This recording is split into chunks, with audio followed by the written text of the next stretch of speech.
I said to you, as soon as them subs, I said to you, Jace, as soon as them subs started to get their shirts off, I said, we'll go 2-0 down. Pointless. De Zerbi, you should have made the change 10 minutes ago. Mawadi's one of the worst footballers I've ever seen in a Spurs shirt. Get him out of our club. Honest to God. Look, they're standing on the side of the pitch waiting to come on. I said it. We'll go 2-0 down. What happens? 2-0. We are a disgrace. We're a disgrace of a football club. We deserve to be in the Championship. Honestly, mate. I've never seen anything like this. I've never seen anything like this in my life. This team is absolute guff. Guff. They are guff all over the park. Guff. It is disgusting how bad this team is. It's disgusting. Up Chelsea. I cannot believe this team I'm watching. I cannot believe this team. How do I support this team? They are terrible.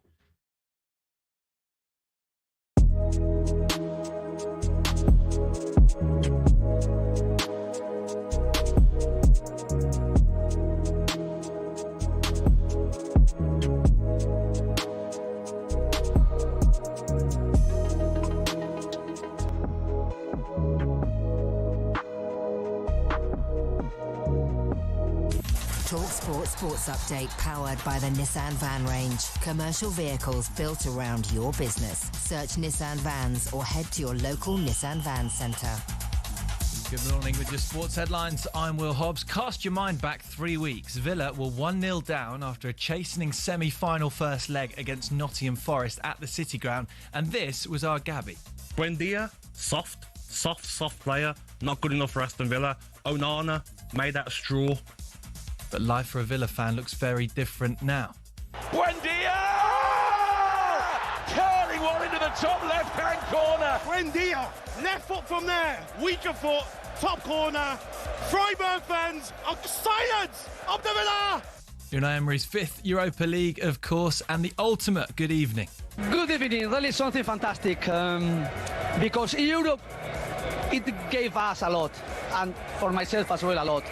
And I am always very grateful for Europe.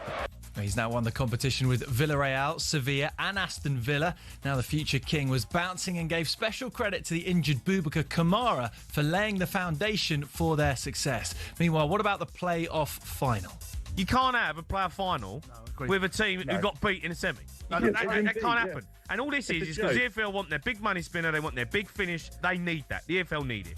Hull are consulting their lawyers for a potential challenge if they lose to Middlesbrough, while the FA have opened their own investigations against the individuals involved in the case. And Carl Walker, Fabian Hürzeler, David Moyes, Manny Petit and Jimmy Floyd Hasselbank will all join talkSPORT's roster for this summer's World Cup. Every game will be live on our network. talkSPORT News. Ministers say they're doing everything they can to tackle the cost of living crisis, and UK net migration has dropped. Emma has more in half an hour. talkSPORT weather with QuickFit. With over 400 EV-ready centres across the UK, we're top of the league for electric car owners. Visit quickfit.com and book today. Cloudy and breezy across many northern areas with outbreaks of rain. Elsewhere, after a misty start with patchy rain, some very warm sunshine developed.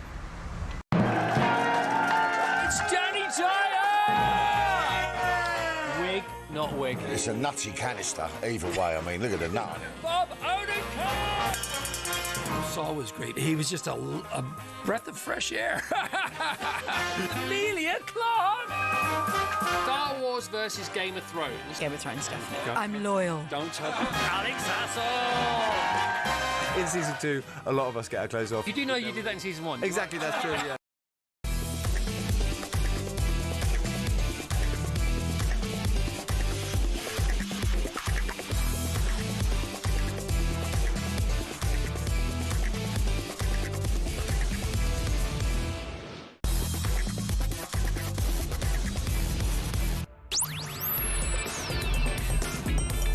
Good morning, everybody. You're listening to Jim White and Simon Jordan. We're live on talkSPORT. So Aston Villa sweep Freiburg aside and win the Europa League. Has this club hit their Everest, or is it just the beginning? Meanwhile, Southampton lose their appeal against expulsion from the playoff final at Wembley. Was whataboutery ever an argument? Do Middlesbrough deserve a bye? Also today, will Chelsea go after Manchester City over Maresca?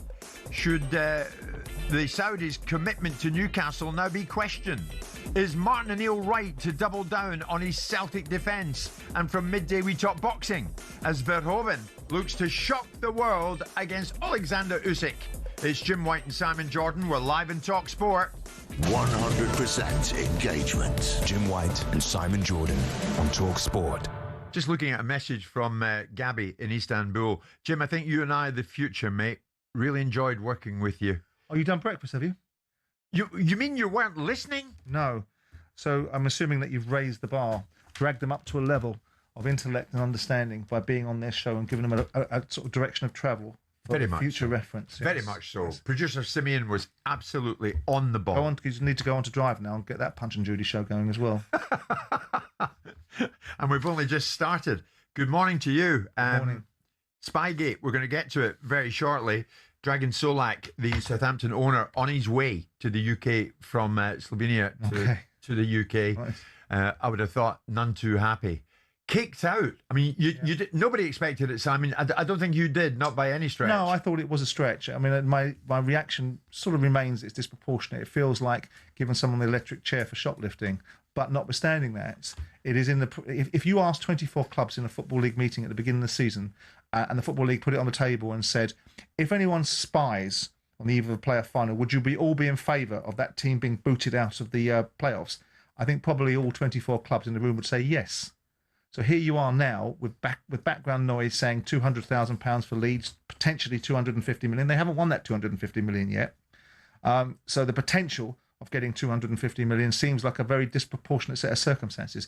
But I would wager you, the more you dig into this, the more you'll probably find that not just the individual abuse, but systemic abuse, which we know has been referenced, but also the manner in which certain aspects of Southampton's operation may have operated with some of these kids that have been sent out to watch these football teams might find its way to the light of day. And people then might start to say, it's about the integrity of the game, Jim.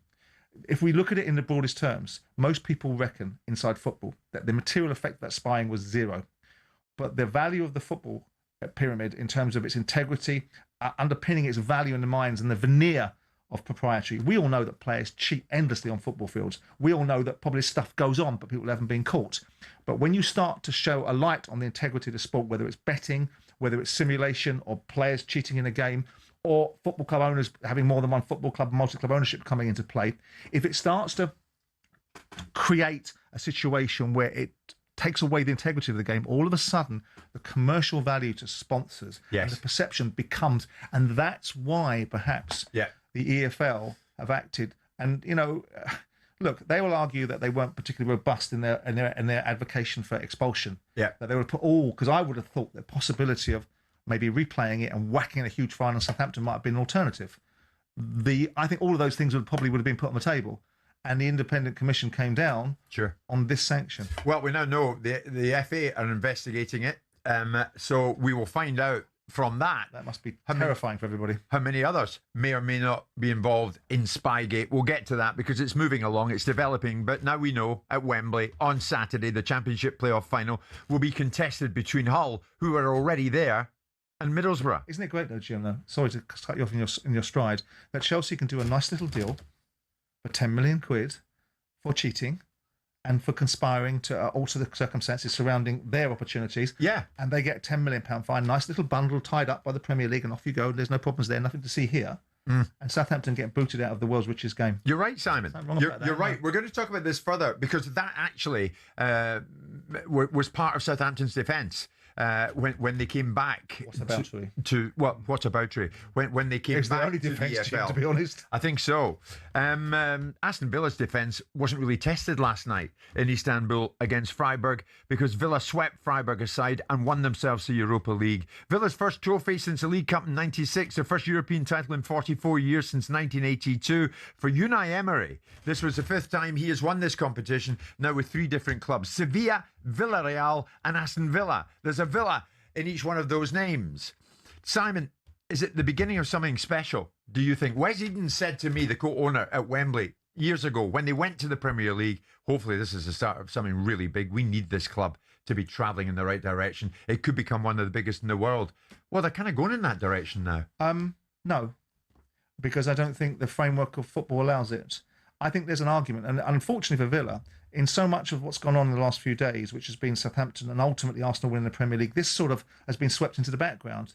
And Villa have done remarkably well. I think there's an argument to suggest that Unai Emery could possibly be the best manager in the Premier League, because what he's working with and what he's been able to achieve is quite remarkable. He doesn't have the ability to do the things that the other football clubs have.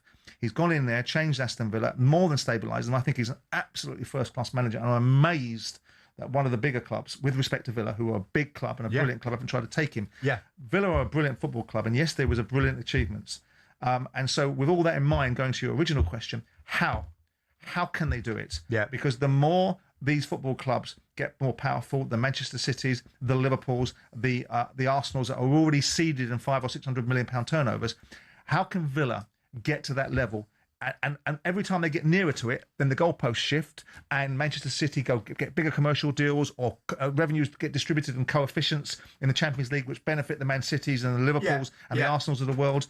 So it's the same thing for Newcastle. I hear you, but in spite of PSR, they're getting there. They're on their way. No, they're winning the Europa League that was won by Tottenham, that are facing relegation this season. But now they've got into the Champions League twice. And with due respect, Tottenham got into the Champions League. Simon, they were in the Championship a decade ago. I hear, no, well, that's like saying Nottingham Forest came up in 1977 or 78 and won the league the next season, the European Cup. This has been done before. It's a hell of a rise for Villa, though. It's fantastic. Well, it's a hell of a let's start with it. It was a hell of a decline, first and foremost. Yeah. So let's get it right. True. Villa should never have been a club that was ever relegated. Yeah. So we can make that 7-year comparison, and we can go back to many sides that have come up. Like I just said, Nottingham Forest that came up in 1977 or 78 and won the league straight away, and then won the European Cup the next year. So we've seen this replicate itself before. But to answer your question, I don't see how Villa can, because it's weighted against them. Could they with this manager? Could they with this owners? Could they with this scale of a football club and their support base? Absolutely could. Will they be allowed by the construct of the way that the rules are put in place now? How can they? The only thing they can do is do what Newcastle do, which is build a big bloody stadium and find ways to commercially generate revenue streams. But it's going to take them 5 or 6 years. And in that time, Man City got bigger. Right. Liverpool got bigger. All along the way for Aston Villa, John McGinn, the captain last night, has been on that journey. He lifted the trophy and spoke to TNT post-match. To be here in 2026 as captain of Aston Villa is incredible. It's the proudest moment and night of my career so far. I'm going to try and enjoy it. I like to party sometimes, but tonight I'll try and take it easy, soak it all in. And I think just for me, being 31, my first European final, I watched my mates win trophies, Andy Robertson, Jack Grealish, so it's my turn tonight. Maybe not the big one that they've won, but to me it's so special, and I'll cherish every minute. Brilliant. John McGinn, he's a great lad. Here's the thing though, Simon, let's stay on this theme. There is a ceiling then, we've established that. There are limits to what they can do. It's an unfair ceiling. It's only limits, not limited based upon their ability, not limited based upon their owner's wealth, limited based upon the construct of how football has turned itself inside out, decides to regulate itself to some extent as a business, but doesn't allow people to operate as a business. If you want to run a business and you're prepared to take losses and you're prepared to fund future development, then why should you be stopped from doing it? And that's what's happened. So we've now shut the door. And I was once upon a time in the camp being someone that felt that the controls over transfer fees and wages needed to be put into place. That hasn't happened. All that's happened is the trapdoor's been pulled up behind the 6 clubs or 7 clubs that are already there, and everyone else can go to hell in the handcart. So Newcastle and Aston Villa can't do what Man City did, can't do what Chelsea did. And the Arsenals and the Liverpools and the Man United of the world that didn't like the Chelseas and the Manchester Cities coming into their particular chicken coop as a fox will not allow the Aston Villas of the world to do it. And unfortunately for Unai Emery, that means that there is a ceiling, not in his ability, not on the scale of his football club, and not on the talent surrounding the ownership. So if they hit their ceiling, this is as good as it gets. No, I don't think you should suggest that's kind of what you're saying, though. I think it's going to be very, very, very difficult for them to eclipse what we're suggesting, which is they become what Man City have become, which is a team that wins Premier Leagues, a team that dominates European competitions. Can they challenge for the Premier League title next season? Possibly. Can they win it? Doubtful. Yeah. Okay, Villa fans, don't want to water down your achievement from last night because it was considerable. Villa's first trophy since the League Cup in 1996, your first European title in 44 years. As Simon says, with the financial construct at the moment, there are limitations to what Villa can go further to achieve. But what do you feel this morning? What do you honestly feel this morning? Your first trophy since 96, your first European title since 1982. How do you feel about what has been achieved thus far? And as far as you see it, where are the limits as far as you are concerned? Is this just the beginning, or is this as good as it gets? 03717 223344.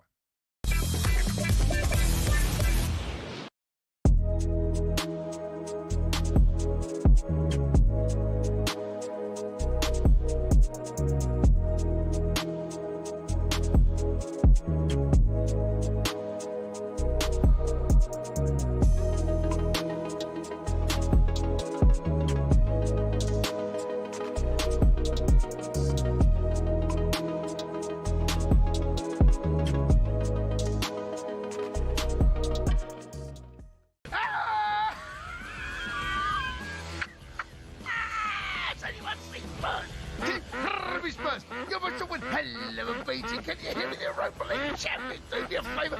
Jude Law, Chicky. Can you hear me, Chicky? You're about to win hell of a beating. Can you hear me, Roberto Dispersi? You're about to win hell of a beating. Roberto Dispersi. You're about to win hell of a big cockerel. Ron Weasley. Beaverton Brewery. Can you hear me? Jamie O'Hara. Can you hear me, Jamie O'Hara? You're about to win hell of a beating. Can you hear me? Encouraging sign. Can you hear me? Encouraging sign. Can you hear me? Encouraging sign. You're about to win hell of a beating. The SA signing. Vivian Bellable. Gibbs White signing. Adele. Lord Sugar. Tadarius Tapu. Can you hear me? Tadarius Tapu. You're about to win hell of a beating.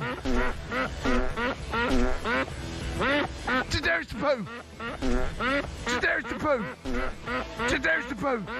Can you hear me? Tadarius Tapu. You're going to win hell of a beating. I can't believe you just pulled out them two masks. I cannot believe what I've just seen. And we get beat 2-1 at the bridge again, mate. O'Hara. Oh, mate. O'Hara's got an imps mask. He's got his, I can't believe you've got an O'Hara mask. Where you're sneaky, you lot. Yous are so bad. Honestly, yous are horrible. I don't know why I work here. This is unbelievable stuff. All the stuff I do for this station, and that's how I get treated. What do you mean? You go and order an O'Hara mask and wear it on the night that Spurs get beat against Chelsea. What do you mean? What do you mean? I don't know what you're talking mate, about. Take the mask off. Please, take the mask off, mate. I can't. Is it Jay? Oh, Jay. What a bad night, mate. Mate, listen, you drew the second half, mate. Oh, mate, don't start. Don't start. I knew it was going to be bad. Listen, I don't know why you fall out at me over this. You drew the second half. And to be fair, I like the way that you kept booting the ball out of play just to keep the score down, because goal difference might come into it, mate. You never know. It's Danny Dyer! Wig, not wig. It's a nutty canister, either way. I mean, look at the nut. Bob Odenkirk! Saul was great. He was just a breath of fresh air. Amelia Clark! Star Wars versus Game of Thrones. Game of Thrones, definitely. I'm loyal. Don't touch Alex Hassel! In season 2, a lot of us get our clothes off. You do know you did that in season 1? Exactly, that's true, yes.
morning, everybody. It is Thursday morning, May the 21st. We're flying through the month. Next month, it's the World Cup. 3 stunning goals, the outcome never in doubt. It's hard to recall a more convincing performance from an English club against European opponents in a European final than Aston Villa's in Istanbul. That was Martin Samuel in the Times this morning. Aston Villa blew Freiburg away last night, just swept them aside 3-0, and they lifted the Europa League trophy. For Unai Emery, the 5th time he's won this competition, now with 3 different clubs, Sevilla, Villarreal and Aston Villa.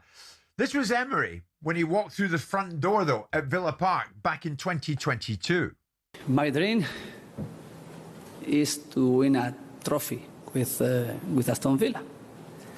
It's my personal challenge at the beginning. And my second dream, or my objective, could be to play with Aston Villa in Europe. You know, Simon, back then, Aston Villa were in a relegation dogfight. Yeah. And what does he say? Morning, everybody. I want to win a European trophy. Not bad, is it? Well, he's a European trophy winner. So that would be his natural default setting. He was sought after by Newcastle. They would have got him if Emery had just a tad more gumption to push his chairman at the time. If you remember, Villarreal's chairman went, pack it in you, you're not going anywhere. And then a little bit later, Aston Villa came along. What I liked more than that interview was the interview he did last night, which is the interview where he says that we're going to go on. This is not the end of the road. This is not he didn't say this terminology, but I'm paraphrasing. This is not our Everest. This is where, this is where we start. And it wasn't said in some flash for cash way that he was getting a soundbite from. This is what he thinks. This is where he thinks the opportunity is. And it gives him a chance. I've just described the handicaps they have. I'd love him to overcome it, because I personally think, despite my rancor about the ridiculousness of Aston Villa's performance against Tottenham in that particular individual game, I think he's a class act. I think he's a class act as a manager. I think he's a class act the way he communicates in the media. And it proves that Arsenal weren't wrong when they went for him. Yeah. Just the timing. He was the right person probably at the wrong time. And look at the language that the media thought was funny to ridicule his inability to be able to articulate the way he thought he should do. No one's ridiculing him now. In my view, he is probably, given the tools that he's working with and the component parts that he has, arguably the best manager in the Premier League. Now, people will suggest that that's a ridiculous statement to make because of Pep Guardiola and so on and so forth. But I think if you compare with all the contrast and all the nuance and the different environments, I think he's done a bloody brilliant job. Actually, briefly, before we go to Simon, an Aston Villa fan who's waiting to speak to us, are Villa lucky here in some respects, Simon? Is the timing of this fortunate for them with Unai Emery? Mourinho's going in at Real Madrid. Maresca looks like City. Maybe. I mean, Xabi Alonso's going into Chelsea. Villa make their own There's luck. no real avenue out there for him at this time. No, not true. that he wants it. But Villa make their own luck. Villa are a big club. They've got ambitious owners. A lot's made of this nonsense that I rail against, that people have got control of this. This manager must have a control of that. This manager have a control of that. Most managers have got control over things that they really need to have control over. And this idea that managers are going to go and have control over the checkbook is just nonsense. But Emery is a very good manager in a very good football club. And I think there's still things for Aston Villa to achieve. That I think what's more likely for them to achieve is to stabilise a constant theme of them being in the Champions League, of being a top 4 club. Yeah. And then who knows? Who knows? Because the one thing that's under resourced or under commercialised is the commercial activity. If you look in Germany, 60% to 70% of the turnover of football clubs is commercial. 30% broadcasting. In this country, it's the other way around. Yeah. That means there's massive opportunities in commercial. So maybe Aston Villa can get more commercial revenue, which helps them build. In 7 years, from Championship to Champions League and now a European trophy, is this just the beginning? Where are Villa going? Simon, good morning, big Villa fan. Where are you going now, mate? Good morning. You must be loving this moment. Hi, good morning, boys. Very tired, but massive massive congratulations to Emery, John McGinn, the club, the fans. This is something we waited for a long time. Simon is right. I think we are restricted. I think the goalposts get moved every time when a club like us, Newcastle, try and break that 6 top-tier bracket. I mean, if you just look at this season, our net spend was 27 million. That's lower than Burnley, Leeds. We were at the bottom. Now look where he is. We've been in the top 4, 5 for 3/4 of the season. We're European champions. We qualified for the Champions League before even playing last night. But yet, the managers of the season, Simon said he thinks Emery is probably the best or one of the best. He's not even nominated. It's the manager of the season, and I don't want to do this to Man United. You've got someone, Carrick, who's been halfway this season. He gets nominated, and Emery's not left out. It's not a bad point, Simon, isn't it? That is crazy. Yeah. Here's this Simon on that. No, he's absolutely right. The idea that Emery shouldn't be in the running for being manager of the year for what these awards are actually worth. He knows the value of himself. The Villa fans know the value of him. He doesn't need some bauble from people that potentially he attaches little value to himself anyway. But the argument is right. If he's not included in the conversation about manager of the year, why?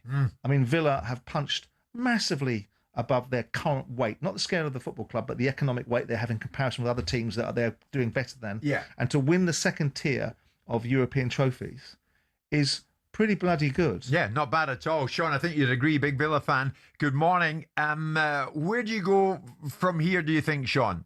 First off, what about last night? Well, fantastic, Jim. I mean, sadly, I'm old enough to remember the 1982 European Cup final at my mum and dad's house, so that's a bit tragic. But last night, fantastic. I went to a couple of the games. I went to the Lille and the Bologna matches earlier in the season. Great atmosphere at Villa Park.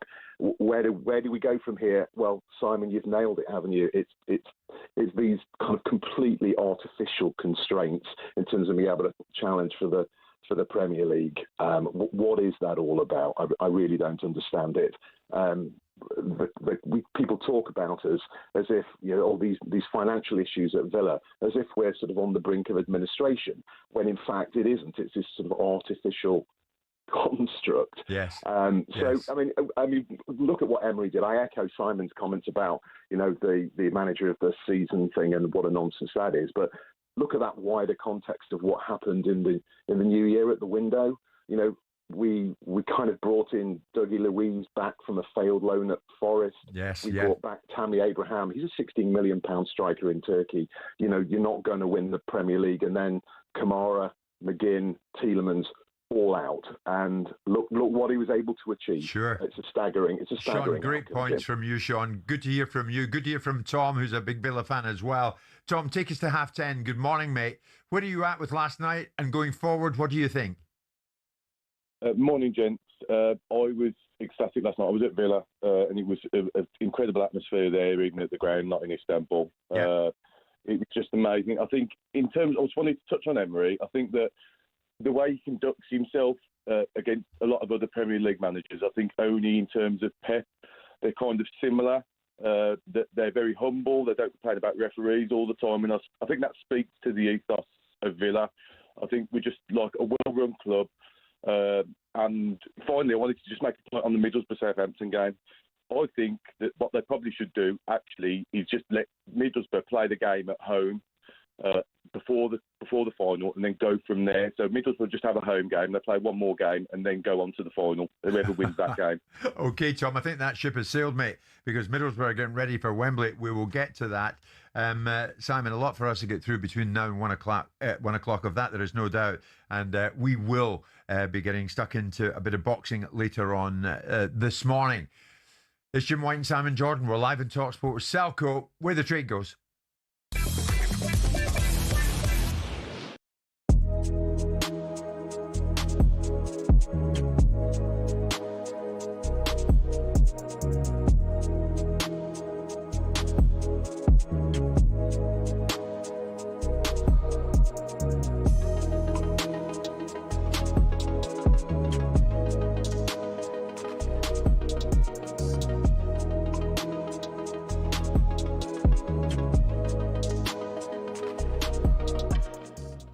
I met Arteta for the first time in October in a restaurant randomly.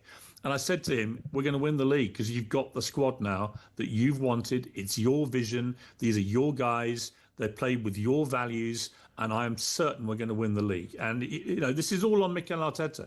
I absolutely take my hat off to this guy. He has worked his process, worked his project to now the ultimate fruition. And I think he's been absolutely brilliant. And I was one of the doubters early on.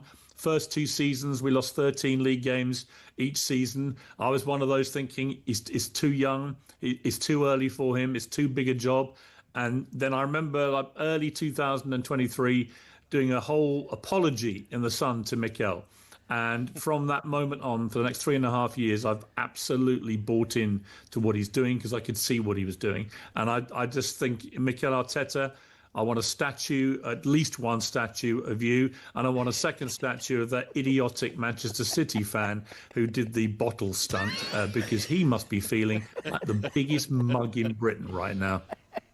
Piers, I've got a question for you, mate. Fantastic Arsenal winning the... Yeah, I mean, what about a public apology? What about just apologising to me? Well, and Ben, before we get, I want to come in here. What for? I want to come in here as referee, if I may. As referee, Piers, I think it's only fair. I mean, two words I never thought I'd associate with Piers Morgan are humble and pie, right? But we've got that from you this morning with Mikel Arteta. So I think it's only fair I give the floor to my man on my left-hand side, Gabby. Arsenal fans, everyone out there supports Arsenal. I apologise for mocking the season. Calling you bottlers. Great team, great fans, great football club. I apologise. Brilliant. Well done. Piers, I want to ask you, mate, you where's touched that on it. utterly useless half-wit Ahara who must be... I mean, how must he be feeling? Because I kept saying to you guys, I kept saying we were going to win the quadruple, and you didn't really understand what I meant. Arsenal to win the Premier League and Champions League, right? Cristiano Ronaldo to win the Saudi League, which he's about to do, and Tottenham get relegated. It is my dream quadruple.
Still in May next month, all roads lead to the US and the World Cup. And talkSPORT have announced their lineup as far as coverage is concerned, and it's a more than decent one.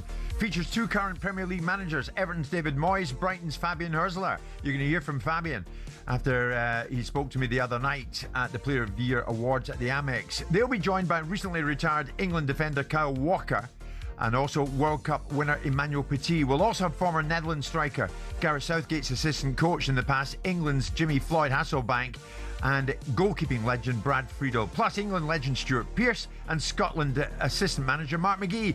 I'll be out with Simon every day, coming to you live from 1 till 4 in the afternoon from the 50th floor of the World Trade Center in New York against the iconic Manhattan skyline.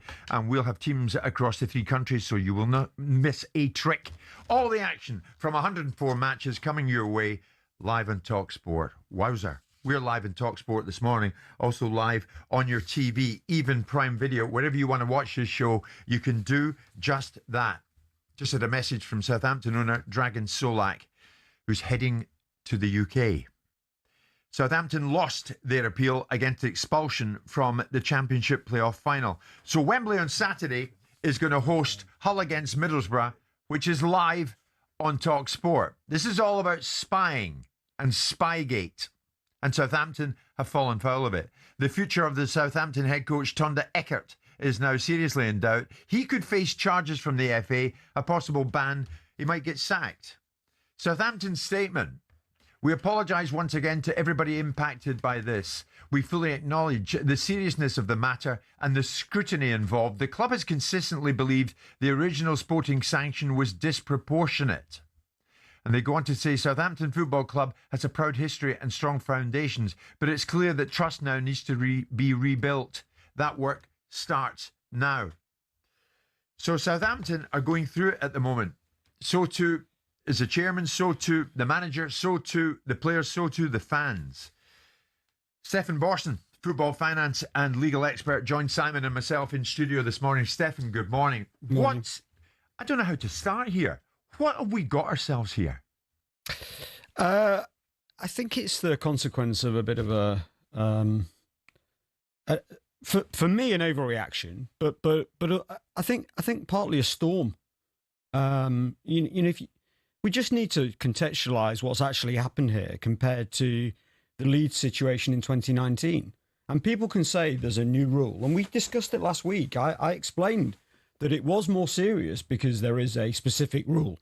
But it's not a complete answer to the question as to how we've gone from Bielsa £200,000 fine for admitting to spying on every team in the division. That's what he did in 2019. He paid the fine himself. The FA investigated and gave him a warning. So we now know that Eckert and the others are being investigated. And there's a lot of talk about them being banned for a year, and fine, okay, that's where we are. But Bielsa wasn't banned. In fact, the following season, he got promotion. So I think we've lost a sense of perspective on the impact that spying of this nature can have on the sporting advantage. Nobody would say that it's not serious. Nobody would argue that it's not a sporting advantage case. Otherwise, you wouldn't do it. Right, but do you think it's ridiculous, Stefan, to kick them out of the final? I think as Southampton say, in my view, it is a disproportionate penalty. Now, that's not to say they should have won the appeal. Once you go through a commission, once you go through the process, that initial process, once the EFL lobby for whatever they lobbied for in terms of their KC arguing strongly for a certain sanction or other, once you've gone through that process and there's no new information, it's very unlikely that the appeal has got any grounds to unwind the original decision. So I wasn't surprised with the decision last night, but in my view, it is disproportionate, and it's disproportionate partly because where history has told us spying sits within the wrongdoing. I just want to quickly read you what Leeds said. We apologise, this is in 2019, we apologise for acting in a way that has been judged culturally unacceptable in the English game.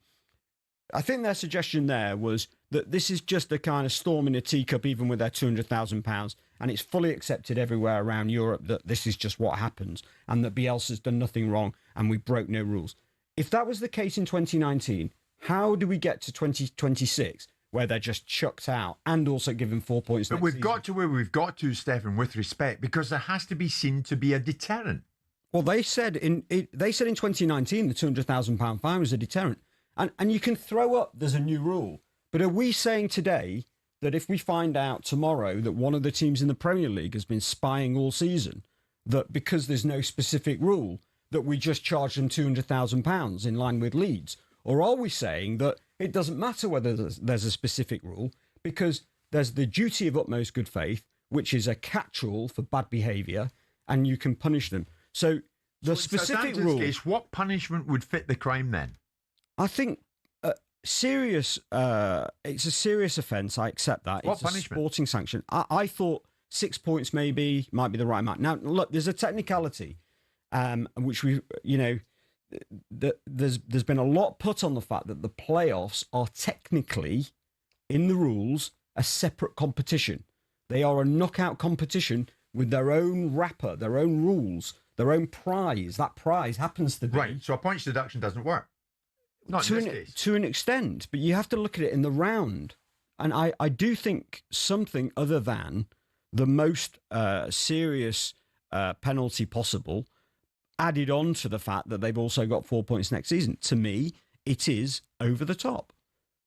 Do you accept, Simon, that at this moment, regardless where we've got to, this was the only punishment that could be meted out, serious, tough as it is, any sporting sanction that could be meted out was you're no longer in that championship playoff final? Well, if that's the case, how come it's changed so much since 2019? Because they changed I ask the rules. again. They changed the rules after the league situation. No, I've explained. There's another rule that they can be charged with that's quite specific. And by the way, as we talked about last week, it's a rule that at 73 hours before the game, you don't make a breach, right? So it can't be that serious, can it? But I'm in here in this studio with two, I know this fella inside out. You are two serious authorities, brains in the game. You still haven't told me what they should have got, as opposed to what they have got. 6 points next season, 8 points next season. How's that a deterrent? How is it? It's an incredibly harsh punishment, 6 or 8 points.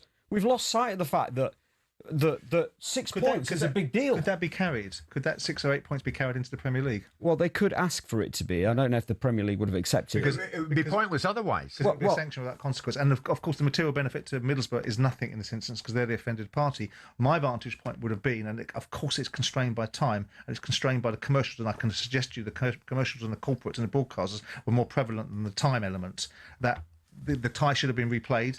And Southampton should have been sanctioned to the tune of about 10 million quid. That's what I would have looked at trying to achieve. Right. Instantaneous replay of the fixture, whether it's a one-off fixture at Middlesbrough ground, and that's the consequence of it, and a huge fine. That gives me a feeling of more parity, of more equitability. It's a significant situation, and maybe some points on top as well. Right. In terms of the team that gets promoted. Southampton's chief executive, Phil Parsons, said, "We accept there should be a sanction."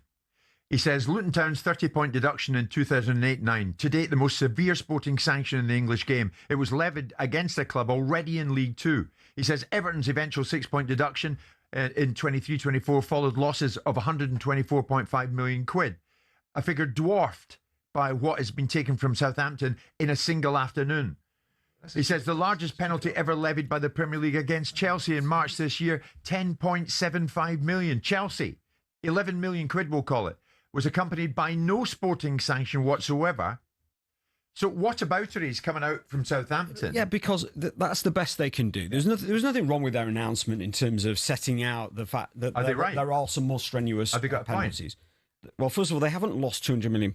It's a loss of an opportunity. Exactly right. Okay, so that does have a value, by the way. In law, it would have a value. It is a loss of a chance. So...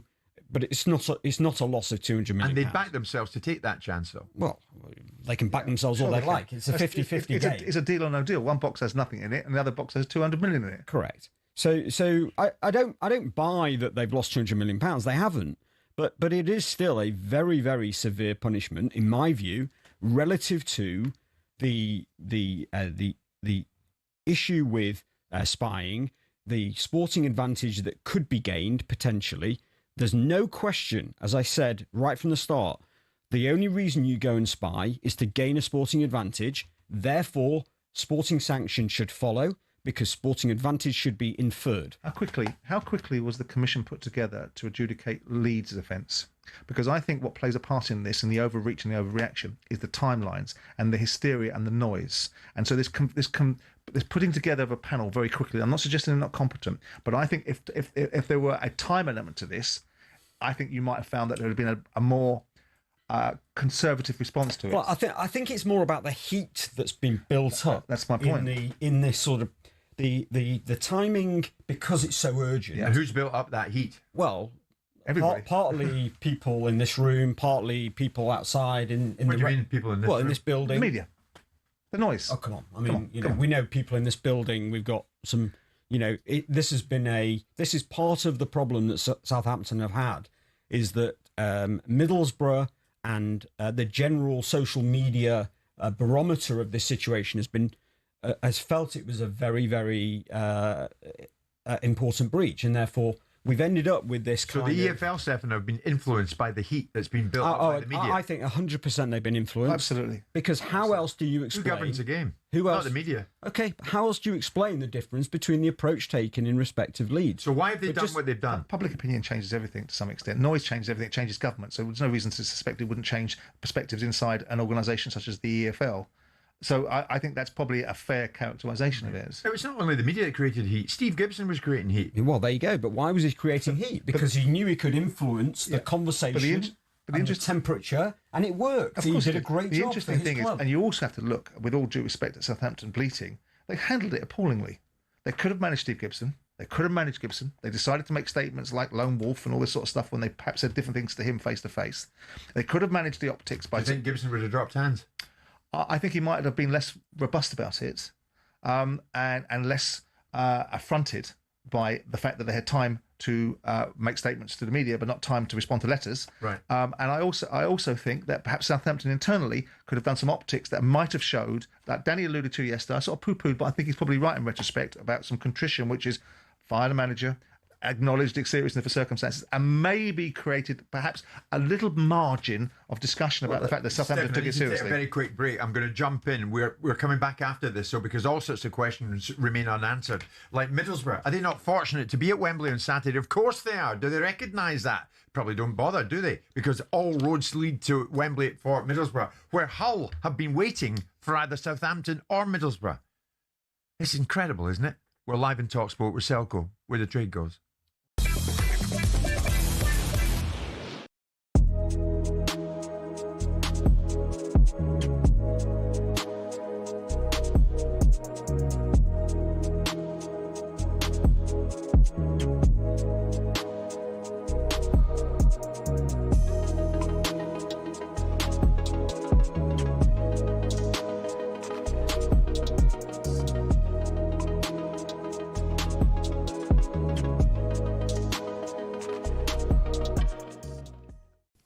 I thought it was great at the end of the game, the way the players were with him. Oh, do you know what I mean? Emery Martinez picked him up. Because we saw a wee side to him that you don't see. Yes. We saw a different side to him. What was funny, though, when Emery Martinez picks him up, on the clip behind, you can see the players are a bit like Tyrone Mings. They're laughing like, oh, my God, how has he done that? Yeah. Because then they know that, like, the manager's not really like that. Yeah. He doesn't like to be the centre of attention. Yeah. But it was incredible scenes, Ali, afterwards. So emotional for so many Villa fans. And we were lucky to be in the stadium. Brilliant. All the clips back home, Ali, like, so many places showed the game. Thousands of fans on the streets still now celebrating across the world. How many fans I spoke to last night that come from Australia? See, They've got 4 flights to get here. Same. Some fans have not had a hotel room overnight. They've got the early flight this morning, so they just stayed up. Some fans have got to get them back through Germany, through different parts of Europe to get home. But what that win means for every Aston Villa fan in the world, Ali, it's just unbelievable. I can't describe in words, and I hope we get some good callers on today. And they'll have their stories of what this means. I'm to sure them. we will, mate. Yeah. Okay, 6:20. We're the champions, of course, rang out at Besiktas Park as Aston Villa get their hands on that Europa League trophy. I wonder if you've learnt the words by now, Gab. Here's your... mate, I know. Well, listen, we're going to bring you back down here for a crashing bang, my friend. Here's your rendition of that classic last night in the stadium.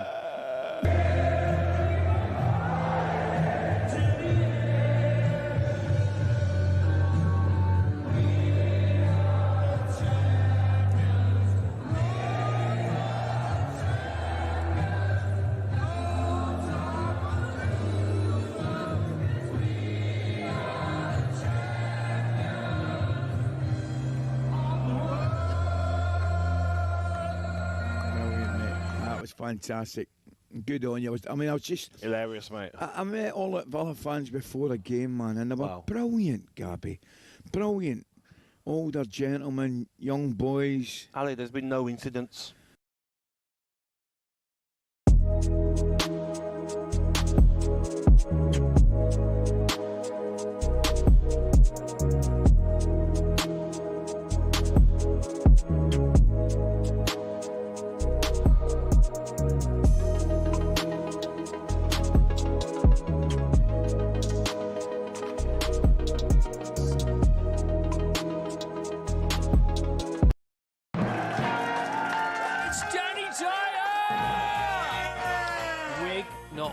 It's a nutty canister, either way. I mean, look at the nut on it. Bob Odenkirk!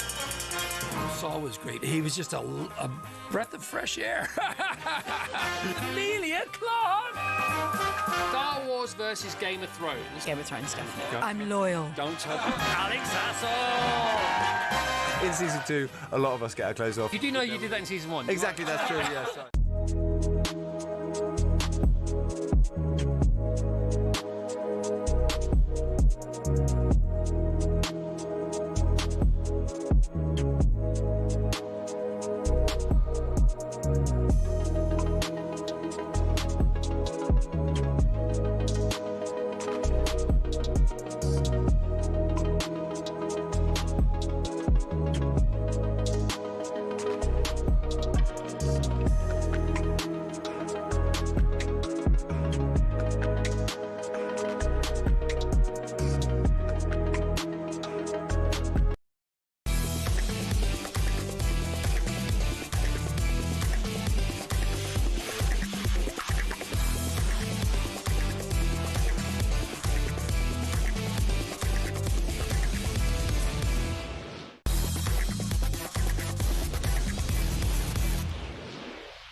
Spygate. The fallout continues. No one is lurking behind that tree now, are they?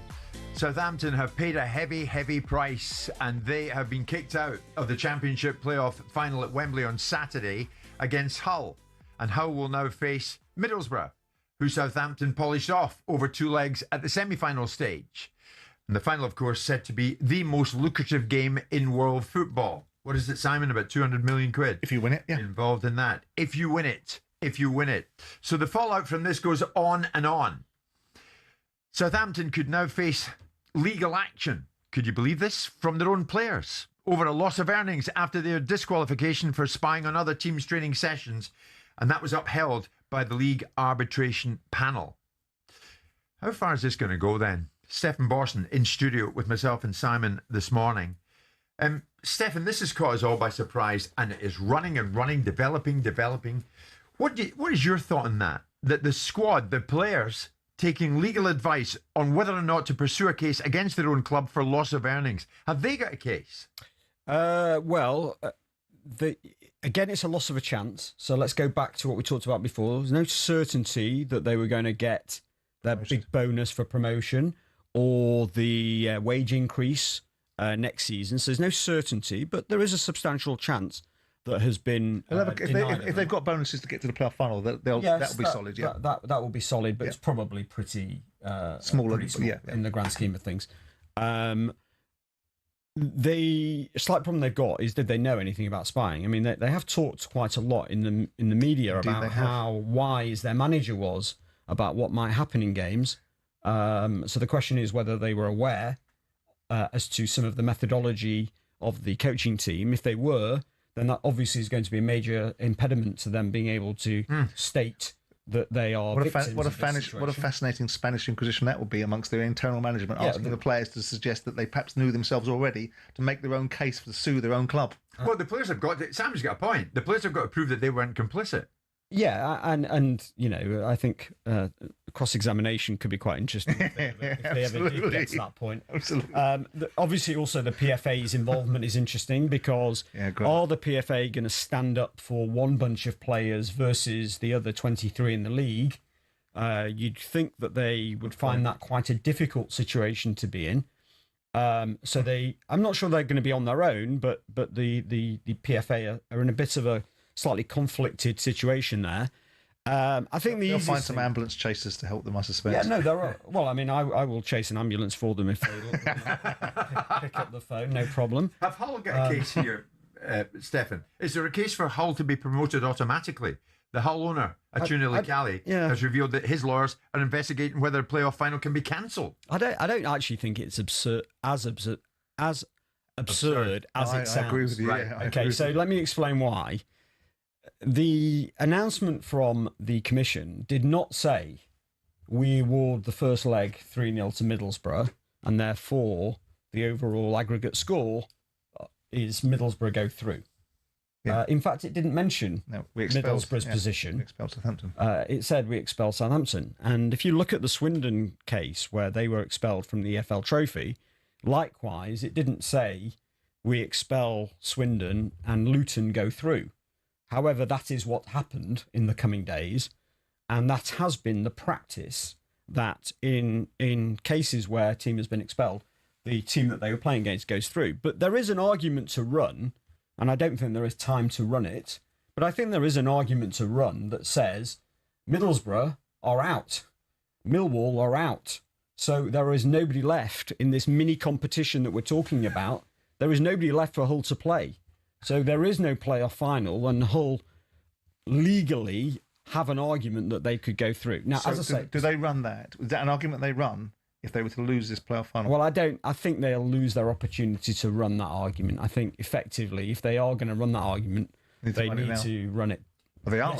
Without being unkind to Middlesbrough, after all the talk of an asterisk this season, could you legitimately place one next to Middlesbrough if they go up? I don't think so. I think we all know that there are wrinkles in any season. They've been fortunate that they happen to play Southampton, who happen to spy on them, but then happen to be expelled. They've benefited from that. They now need to go and win the game, and I think we'll forget about it in due course. So I wouldn't be too harsh on Middlesbrough. I mean, at the end of the day, Middlesbrough have done nothing wrong really, except for lose the actual tie. Yeah, they've just been awarded a bye to the final. If you were making a summation, I mean, I happen to think that the two operators in the EFL are as good operators as you get, Trevor Birch and Rick Parry, in terms of understanding the game and running the game, from the experience at Liverpool, from Trevor Birch being the leading intellect behind Chelsea's acquisition from Roman Abramovich and all his experiences. So I think they're the top of their game. But if you were making a summation of the EFL and their conduct and behaviour and their reaction to these circumstances, how would you sum it up? Well, they're sat in a difficult position, right? So you've got this temperature building up. Yep. You've got the biggest game in football, right? It's now been, the playoff game has got this branding now of its own. So it's really interesting to everybody. It's a game that lots of Premier League fans watch. Absolutely. Because it's such a, we know the emotion. It's watched by 800 million people around the world. So it's a massive match. So I have some sympathy with the situation they're in. I do struggle, though, with them instructing their barrister to go very hard on sanction. Now, it may be the barrister said, look, if you look at the Swindon case and you look at the fact that it's a separate competition, I don't think we have any option but to go for expulsion. That's just a natural byproduct of the fact that the playoff game is a separate competition. They breach within the separate competition. Points are obviously meaningless. We don't have any realistic option but to say that should be the punishment. And that is effectively what Nick DeMarco wrote, presumably, in Middlesbrough's statement. Mm-hmm. Yeah. I mean, if you remember, that statement Middlesbrough said was the only option is to expel them from the playoff. And sure enough, that message from Middlesbrough has got through to the KC acting for the EFL. So I think the EFL are in a difficult position. I don't think they had to go, full on. I think they could have found another way. And they did find another way with the case that's most similar in just 2019. And I just don't accept that they're so different in cases or the addition of the extra regulation that means that they couldn't have found a middle ground. Stefan, I'm delighted you're going to stay with us because there are so many calls coming in on this. If you want to join the queue, please do. 03717 223344. Southampton fans, how do you honestly feel, apart from utterly sick, how do you honestly feel this morning about what has happened? In some ways, do you accept the punishment? Because the severity of it, Saints aren't accepting, but the fact that they've been punished, Saints do feel, we deserve to be punished. But it's come to this, you've been kicked out. How do you feel about that? Should Tonda Eckert be walking now? Should he get his papers today when Dragon Solak arrives at St Mary's and he's en route there now? And Borough, do you deserve a bye to the final? And if you beat Hull, do you deserve to go up to the promised land? All sorts of questions. 03717 223344.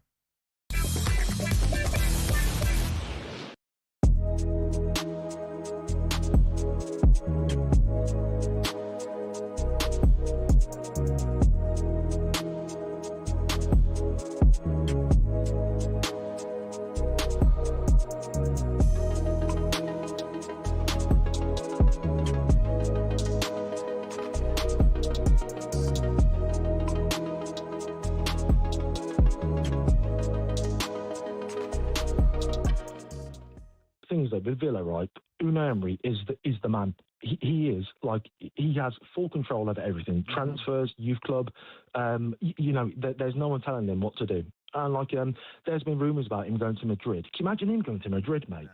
Like, if he's going to bench Mbappe to play someone else, mate, he'd get ousted straight away, wouldn't he? Yeah, no. Do you know what I mean? It's the perfect fit. It's the perfect club. It's the perfect. I know, but you're still Aston Villa, though. What do you mean, Cundy? Well, you mentioned Real Madrid, right? Yeah. Who's the bigger team? What do you mean? Cundy, come on, mate. No, hold on a second. Hold on. Are you sorry? Have you taken stupid pills? I don't know what. Sorry. Sorry. Were you trying to say Aston Villa bigger than Real Madrid? No, of course not, mate. Of course not. What are you trying to say, Joe? I don't know what you're saying. Explain yourself. No, hold on. He's saying he wouldn't go to Real Madrid. Yeah, because he's not in control. Sorry, unless I've got you wrong, Dave. Yeah, because he's not in control. It's Real Madrid. What's wrong with you lot? Are you joking me? Are you joking? Listen to me, right? Hang on, David. Listen to me. Are you saying to me he'd turn down Real Madrid? As a manager? Right, so... No, man. What do you think I'm talking about? Cundy, listen to me, right? He could go to Madrid, right? And Dave, think about what you're going to say before you say it, okay? Cundy, mate, you've got time to think about it, okay? You are. He's annoying me. Take it away. Dave, he's annoying me. Yeah, mate, your canister is way bigger than your brain, mate. I swear down. Say it then, Dave. Say it. So here's the situation. I'm going to throw it to you. Do you want the job? Unai, do you want the job? It's career suicide, Cundy. It's career suicide. If you went to Real Madrid, right, you have 6 months, he'd oust Mbappe, he'd get ousted by the fans, and then he'd be done. Right, at Villa, I'll tell you what, he could play bloody Tyrone Mings at striker, and I'd still trust the process. Do you know what I mean? Are you saying he's going to say no to Real Madrid? Yes.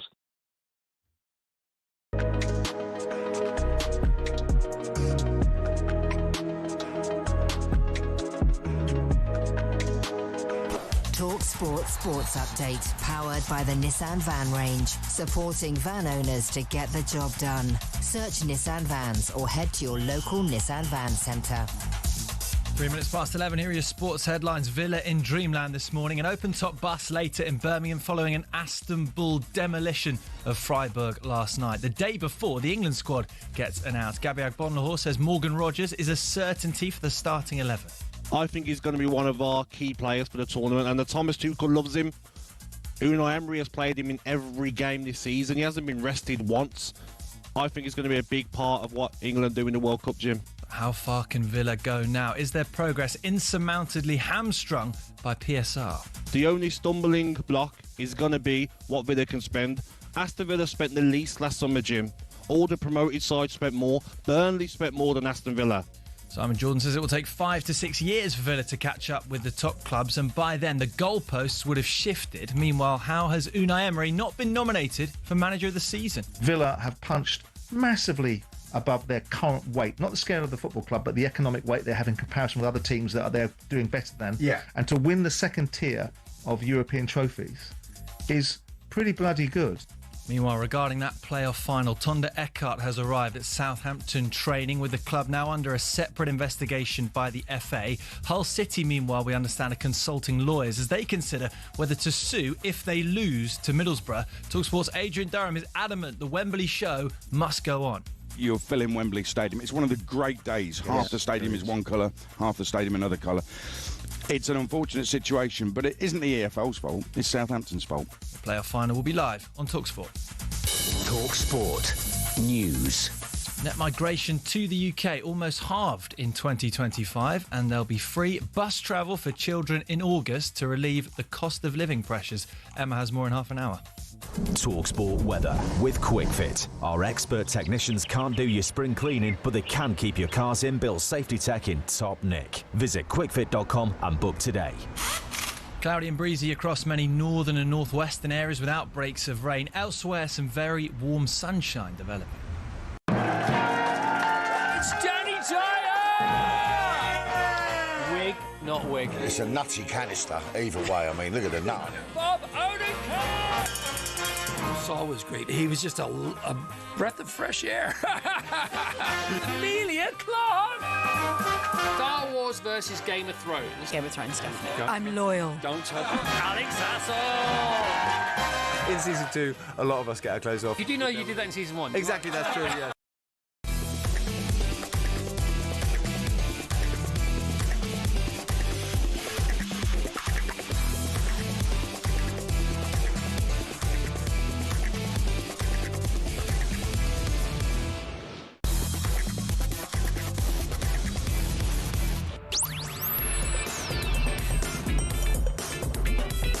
Good morning, everybody. 6 minutes past 11 o'clock this Thursday morning. It's Jim White, it's Simon Jordan. We are live on talkSPORT. Later on this morning, we will talk boxing as Rico Verhovven looks to shock the world against Alexander Usyk out in Egypt. We'll be joined by Spencer Oliver, who will be dwarfed by the pyramids if he's standing in front of them later on this morning. But that's hey-ho, that's what happens with the diminutive Mr. Oliver. We look forward to speaking to him. In the meantime, we are on the topic of Spygate, and what a topic it has been. When it started rumbling, we thought, wonder how long this is going to go, and I wonder where it's going to take us. Well, now we know. The guilty party, Southampton. And Southampton lost their appeal following their expulsion from the Championship playoff final on Saturday. And now that final at Wembley will be contested between Hull City and Middlesbrough. But on top of that, Southampton could now face a legal action mounted by their own players over a loss of earnings after their disqualification for spying on other teams' training sessions, and that was upheld by a league arbitration panel. Football finance expert Stefan Borson is trying to put some sense on this, as Simon has been doing throughout the week. Simon's with me, of course, in the studio this morning. But as you might not be surprised to hear, so many fans of the three clubs involved, really, Southampton, Middlesbrough and Hull, all over this with us this morning and calling in big numbers, 03717 223344. Let's start with Stephen, who is a Middlesbrough fan. Stephen, good morning. I take it you're counting your blessings here because you're now heading to Wembley. Yes, absolutely, Jim. And I think people are also forgetting that, Southampton still would have to beat Hull. So they haven't lost out on promotion. All they've lost out on is a chance. There's no given that they would beat Hull in anyway. Yeah. Did you deserve a bye? I don't think so. I think, we deserve a bye in terms of having to play Hull to be in the final. Because, again, if you look at the league positions, we qualified for the playoffs, which is obviously the knockout competition, to decide that final place. So we deserve to be there because, Southampton have quite rightly been expelled. But you won't further down the line, Stephen, if Middlesbrough were to go on and beat Hull on Saturday, further down the line, you can see all sorts of conversations taking place. Well, maybe we should never have been at Wembley because it was Southampton who put us out. Well, no, because there is a rule in terms of you can't observe training. It's certainly 72 hours before a match, and they've broken the rule 3 times, which they've admitted to. So it's fair and correct they've been expelled. And therefore, Hull deservedly have won their 2-leg playoff. And we've also played 2 games, so it's fair as well, since the normal league games. Yeah. So it's only correct that we now play Hull in the final. There can't be any other option, really. Thanks for the call. Simon, I suppose, and Stefan, for you as well, Middlesbrough fans, their attitude has got to be like that, has it not? Well, we're there, yes, but Southampton cheated. Yeah, they've done, look, I said earlier, Borough have done nothing wrong. They saw the opportunity that was there in terms of, from the media perspective, and to build the heat. And they took that opportunity as they have the right to do, and as is sensible, to be honest. I mean, they're running a business, they're running a club, they want the best for their club, and they've found the best for their club in hiring Nick DeMarco, in putting out the message they put out, in lobbying, whatever lobbying they did behind the scenes that we don't know about, to the EFL, so that the EFL, when they went into that room as the claimant versus the respondent being Southampton, to make the EFL push as hard as possible for severe sanctions. And so they did.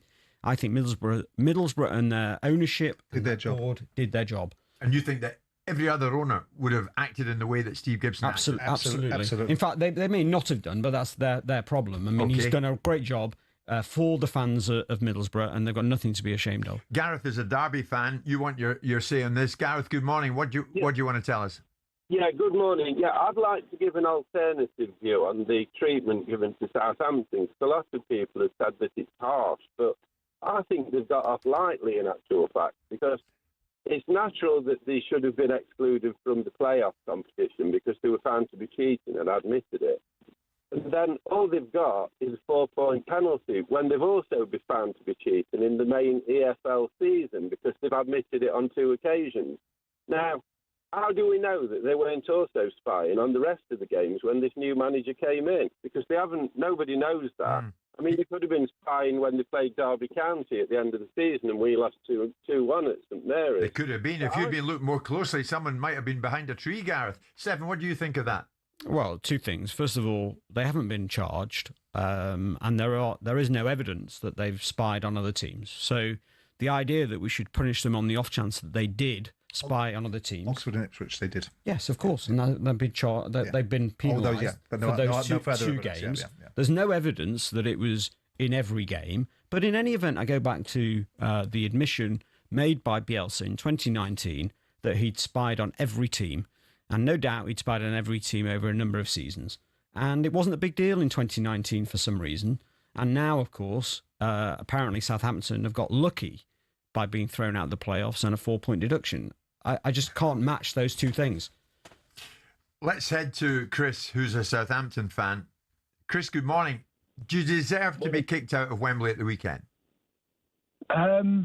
Yes, because we've broken the rules, right? There was a clear rule in place and we have broken those rules.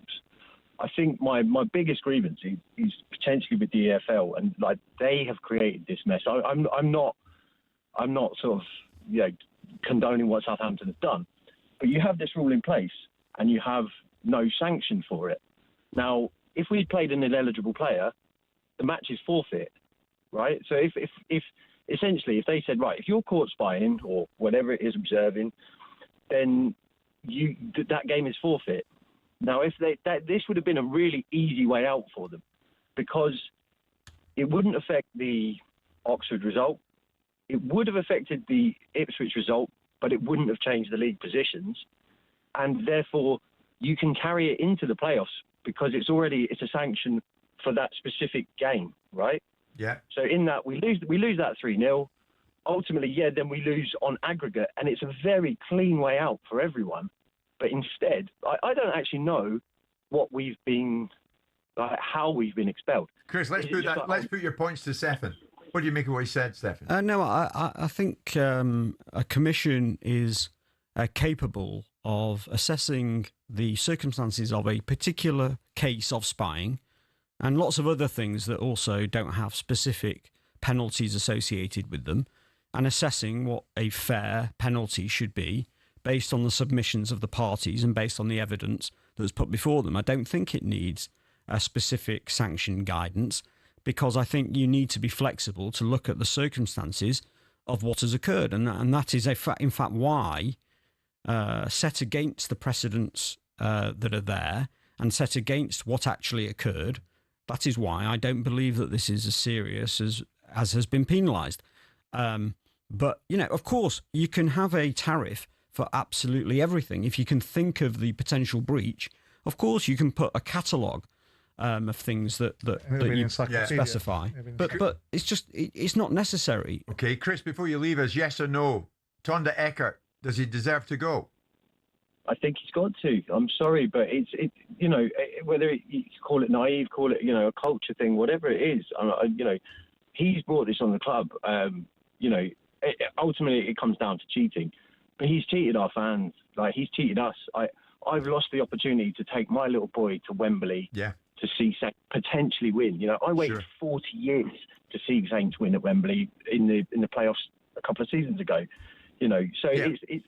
That's been taken away. So the fans have been punished left, right, and centre on this. Okay, Chris, thanks for your time. Thanks for the call. Before we head to the break, David is a Manchester United fan. David, what Manchester United got to do with this, mate? Good morning. Well, good morning. Firstly, I'm a first-time caller. I listen to you pretty much most mornings of the week. Fantastic job you guys do. Jordan, you speak so well. I have my moments. Jim, you are the perfect complement to Simon. A bit like the carbonate of soda on the lemon. That is your marrying. That is how you marry together. Anyway, David, on the thank point you for of that. this, no problem. As a neutral, speaking about neutrality, I would question Simon's viewpoint on this, even though I respect a lot of what you say, in the punishment being disproportionate. Because what I would say is that cheating has been established. There's no question about that. But what you're saying is the punishment is now contingent on how much money is involved. No, here's Stefan on that. Because there's 200 million on the line. Yeah. Now that everybody's crying about it, what I'm saying is that shouldn't be the case. They've cheated. Let's put it this way: if Joshua Parker, he couldn't fight that fight. If he stood to gain 100 million from that fight, he can't then cry and go, "Well, hang on, please let me fight it because I was going to get 100 million." Right. No, I see where you're going with it. This is now disproportionate. Are you with David and Whitney's comment? It should be more black and white. I understand what you're saying, but I think the points that Stefan and I have made are still salient. If you look back at how time looks at things differently. I mean, Bielsa is not being labelled as a cheat and wanted to be hounded out of his football club, and his fans were absolutely appalled by what he did. And now, roll forward 7 years because of the circumstances, the noise, the way that football now operates on a different basis, and we suddenly say something that was looked at in one way that hasn't really been specified with a tariff. And you have to argue and suggest, and Stefan, jump in anytime you want, that the EFL have been the architects of the punishment because they're the ones that will have argued, I suspect, more robustly than they might lead you to believe, for expulsion. When the blueprint for what it actually looked like was £200,000 with Leeds. Yeah, is that fair, Stefan?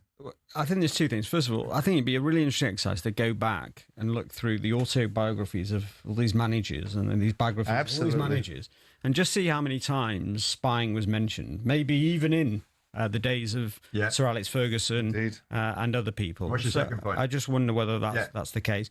And I don't think it is about the scale of the game.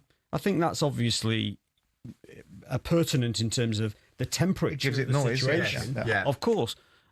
My point is much more about how we've seen, as Simon said, we've seen it dealt with in the Leeds situation historically, and the fact that the level of sporting advantage that's inferred is not that serious. I'm sorry, I just don't accept that it's the same as something that's a season-long advantage in the way that some of the things are. And football people know it as well. They know that the materiality of the benefit achieved from it is very, very limited, despite the protestations of people saying, well, they defended all the corners we had against Middlesbrough. Middlesbrough had 17 shots on goal in that game. The fact they couldn't hit the target, only in 1 in every 6, is down to them, not down to the spying of Southampton. Southampton gave Middlesbrough an opportunity and Gibbo walked through the door and took it, and fair play to them. Stefan's in the studio, so I'm going to take the opportunity with Stefan here to put this to him when we come back the other side of the break. Are Chelsea going after Manchester City over Enzo Maresca? That's next.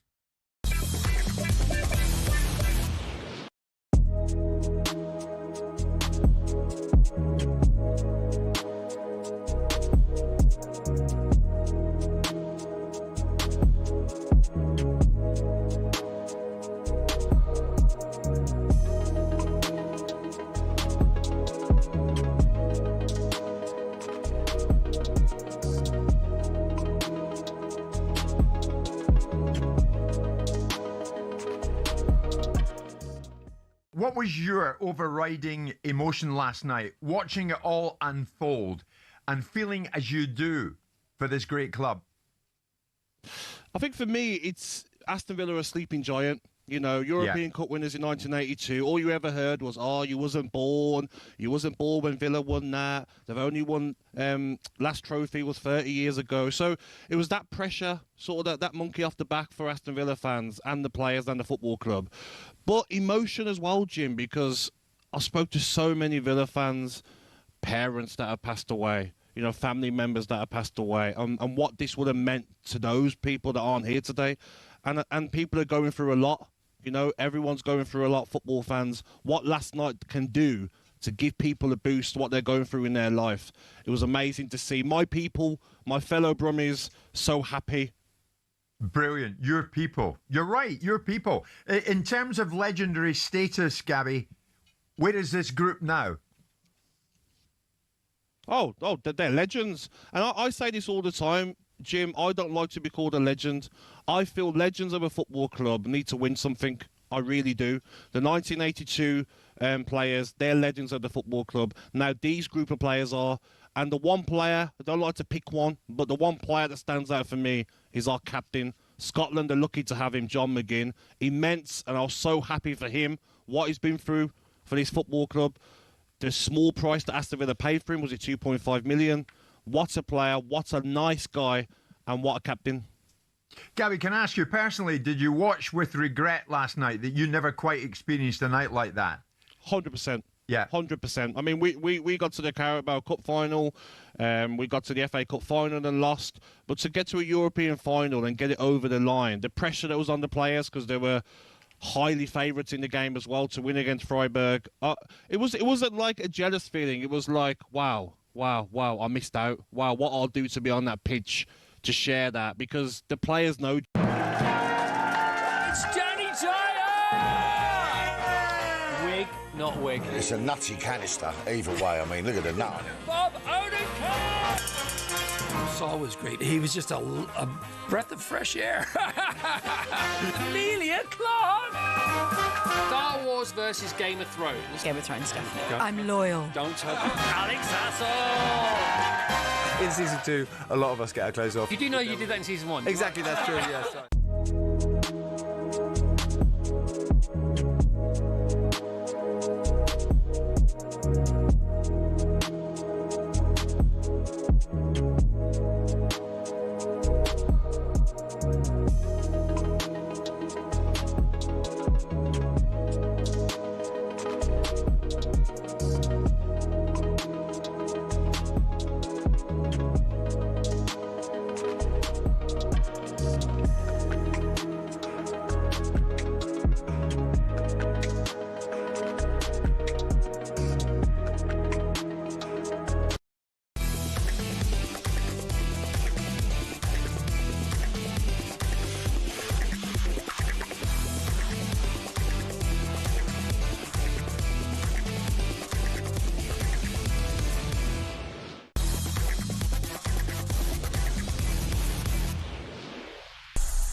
Thursday morning, it's Jim White, it's Simon Jordan, it's Stephen Borson, and we are live on talkSPORT. We're also live, of course, on your TV. But on talkSPORT, we're coming to you courtesy of Selco. It's where the trade goes. Stephen will leave us at 11:30, so a lot to get in the final few minutes that you're with us, Stephen. But Simon, this is really for you to kick us off. The news coming in is that Chelsea could look to take a legal claim against Manchester City if and when Enzo Maresca is appointed as the replacement for Pep Guardiola, Pep going at the end of the season. Earlier this season, while still Chelsea head coach, it's understood Maresca held a meeting with City via intermediaries about taking over at the Etihad. Not long after that, Maresca and Chelsea parted ways in acrimonious circumstances. Simon, you were at Stamford Bridge the other night. Can you give us anything more on that? Well, I mean, it's similar but different to the sort of circumstances I had with Steve Bruce when he sought to leave and he had a notice period and couldn't just walk out the door, and that's why he got injuncted, and that's why David Sullivan had to pay me some money in the end to get him. I would imagine that the consequences, and Stefan can add some meat to this in terms of perception, is that the real issue is with Maresca, and Man City might have to step in and bridge the consequences of Maresca's behaviour and obligations that he has as a result of any deal he did on the way out. Because if he's under contract to Chelsea, and that contract doesn't provide him with the opportunity just to walk out, then the fact that Chelsea have allowed him to do that probably has a sting in it in terms of some sort of consequence if he rocks up somewhere else. A bit similar like Ian Dowie going to Charlton and being injuncted by me and sued in court for fraud for representing it in the incorrect way, and a bit similar to Steve Bruce trying to leave me, having a notice period, and then get injuncted, stopping him going for Birmingham. But that's how I would read the situation, and I think Chelsea feel... well, in fact, I know Chelsea feel that someone's going to have to pay a rather significant amount of money to resolve this situation. I think there's little doubt in their mind that the deed and the seeds were sown whilst he was Chelsea manager that Manchester City were potentially going to take him or wanted to take him or were looking towards taking him. Yeah. And various discussions went on between themselves and their manager, how that looked and what it didn't look like. But I would imagine that Maresca's got, because first of all, Maresca, from what I understand, resigns and then expects some sort of settlement. I mean, I'm not entirely sure the guy's programmed for questions. If you resign from something, I'm not entirely sure how you think you're going to get paid up on it. Okay, so Stefan, should City appoint Maresca, Chelsea, it seems, will seek compensation from them with the added threat of disclosure about the terms of Maresca's departure from Stamford Bridge and what led up to it. It's quite murky, isn't it? Well, look, they've been briefing that in the way that you've just described, that they're going to complain. The first step will be to complain to the Premier League. But if they do that, they're going to lose control of the situation from a legal perspective, because it will then end up being the Premier League versus Manchester City. Now, those two parties occasionally have a tussle, so that could be another thing that they can have an argument about. I think it's pretty clear that intermediaries spoke to Maresca during the season. I don't think anybody would suggest that hasn't happened. So we know that did happen. We know that there was they were on behalf of Manchester City. It's quite possible that it was somebody playing both sides, as we know that also happens in football. So that City have probably done it in terms of the offence of tapping. No, Manchester City always operate properly. Of course. But so they've probably done that. But however, how does that help Chelsea? Well, it does happen all the time. But what I don't understand is how that helps Chelsea in their claim here. I think what's more likely to have occurred is that he left ultimately under some kind of settlement agreement legally. And within that settlement agreement, there was a clause that effectively said, should you, Enzo Maresca, end up managing, let's say, Manchester City or somebody else within the defined agreement before, let's say, 30th of June 2026, you will pay us X million pounds. And so there is then an obligation on Maresca to Chelsea to make that payment. And clearly, in the negotiation that Maresca has with his next club, he will say to them, I'm happy to join, but of course, can pay it. You'll have to indemnify me for the payment I've got to make to Chelsea. And that's an expensive way of doing it because it's a benefit in kind. There's all sorts of tax consequences on top. But that's probably how the how the movement of the compensation would go. If that clause isn't there, and this is just a bit of a try-on from Chelsea, I'm not totally convinced that they've got any claim at all, just purely based on the fact that City had some conversations in the middle of the season, because ultimately that had no effect. It was settled between the parties. He resigned, they accepted his resignation, he left, they appeared quite happy for him to go. And so, it's hard to see what their loss is in any event. Sure. You not miss being back in football, Simon? No, no, I don't. I mean, in fairness, these are the sorts of issues that are live in all sorts of businesses. Of course. With senior members of staff Yeah. looking for a move, being tapped up by a competitor, being offered more money. Happens all the time. It's not just about football. Yeah. But of course, Manchester City would obviously deny there was any tapping up whatsoever of Enzo Maresca. Stefan, thank you as always. Stefan Borston coming in, and we know a lot more after Stefan's been in studio than we did before. Stefan, before you go, and you know what's coming, any news on 115 and City? Well, Lord Panic, who of course... How is he? At some point is going to have to read, let's say, 500 to 800 pages of a decision about 115. He was busy on Southampton last night, so he's clearly got a bit of time in his diary, and therefore you would think he therefore has not got his draft decision yet from the panel, and he still awaits that before he can start his work reading through that and advising the club on the next steps. So, as I say, I think it will come as soon as the season finishes, within a reasonable amount of time after the season finishes. I think into June, early June, I would think. Really? But that's a guess. He doesn't bloody know. We might have to hold you. No, I don't. Just to be clear, I don't express to know. Right? All the best we can do. Nearer towards the end of the decade. The best we can do. He is almost right. The best we can do is base it on the knowledge that we have from the parties. Right. Noises. Yes. Try and read between the lines. Good. And also look at the maximum it can take for a decision. there's almost no decisions that have taken longer than 18 months in British legal history. Stefan, terrific. My goodness, no panic from Lord Panic. I had black curly hair when this all started. It's Jim White and it's Simon Jordan and Stefan Borson. We're live in talkSPORT with Selco, where the trade goes.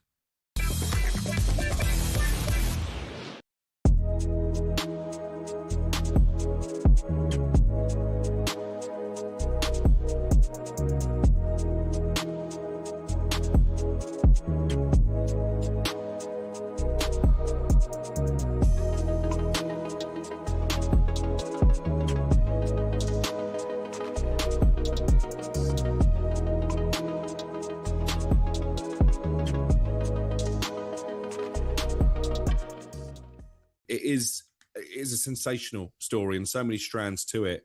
And I've seen a lot of Southampton fans who've come out in condemnation of the club.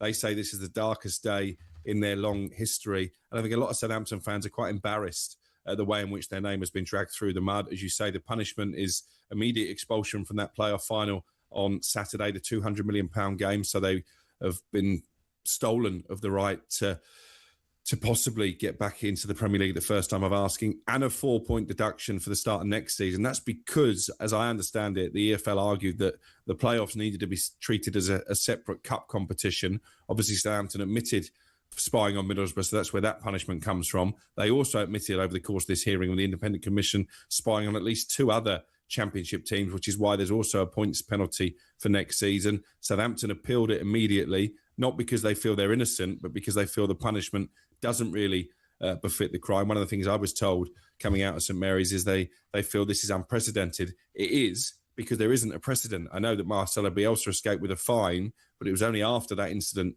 ahead of the Leeds final playoff with Derby that it was put in the rule book. So this is uncharted territory. Southampton have told staff in an email that I've seen from the Chief Executive, Phil Parsons, their legal team are confident they've got a strong case. They're going to keep preparing for this game on Saturday. I don't think it's going to be overturned in terms of Southampton being allowed to play this final. What could happen is a sort of halfway house where the points deduction gets rescinded. But I think there's enough evidence that Southampton will not take their place at Wembley. We're hearing stories of analysts dressing as staff wearing the kits of non-league Eastleigh when Ipswich were using their training ground in order to spy. So this is quite sinister in many ways. This is not just some bloke who's turned up at the Middlesbrough training ground and filmed a few minutes of training. So I think they're banged to rights. I think they've shown very little contrition. I think it's poor that we haven't had a statement from Southampton in the aftermath of this punishment. We still haven't heard officially from the club. Yeah, we're a long way down the line now. Surely they should have had something prepared.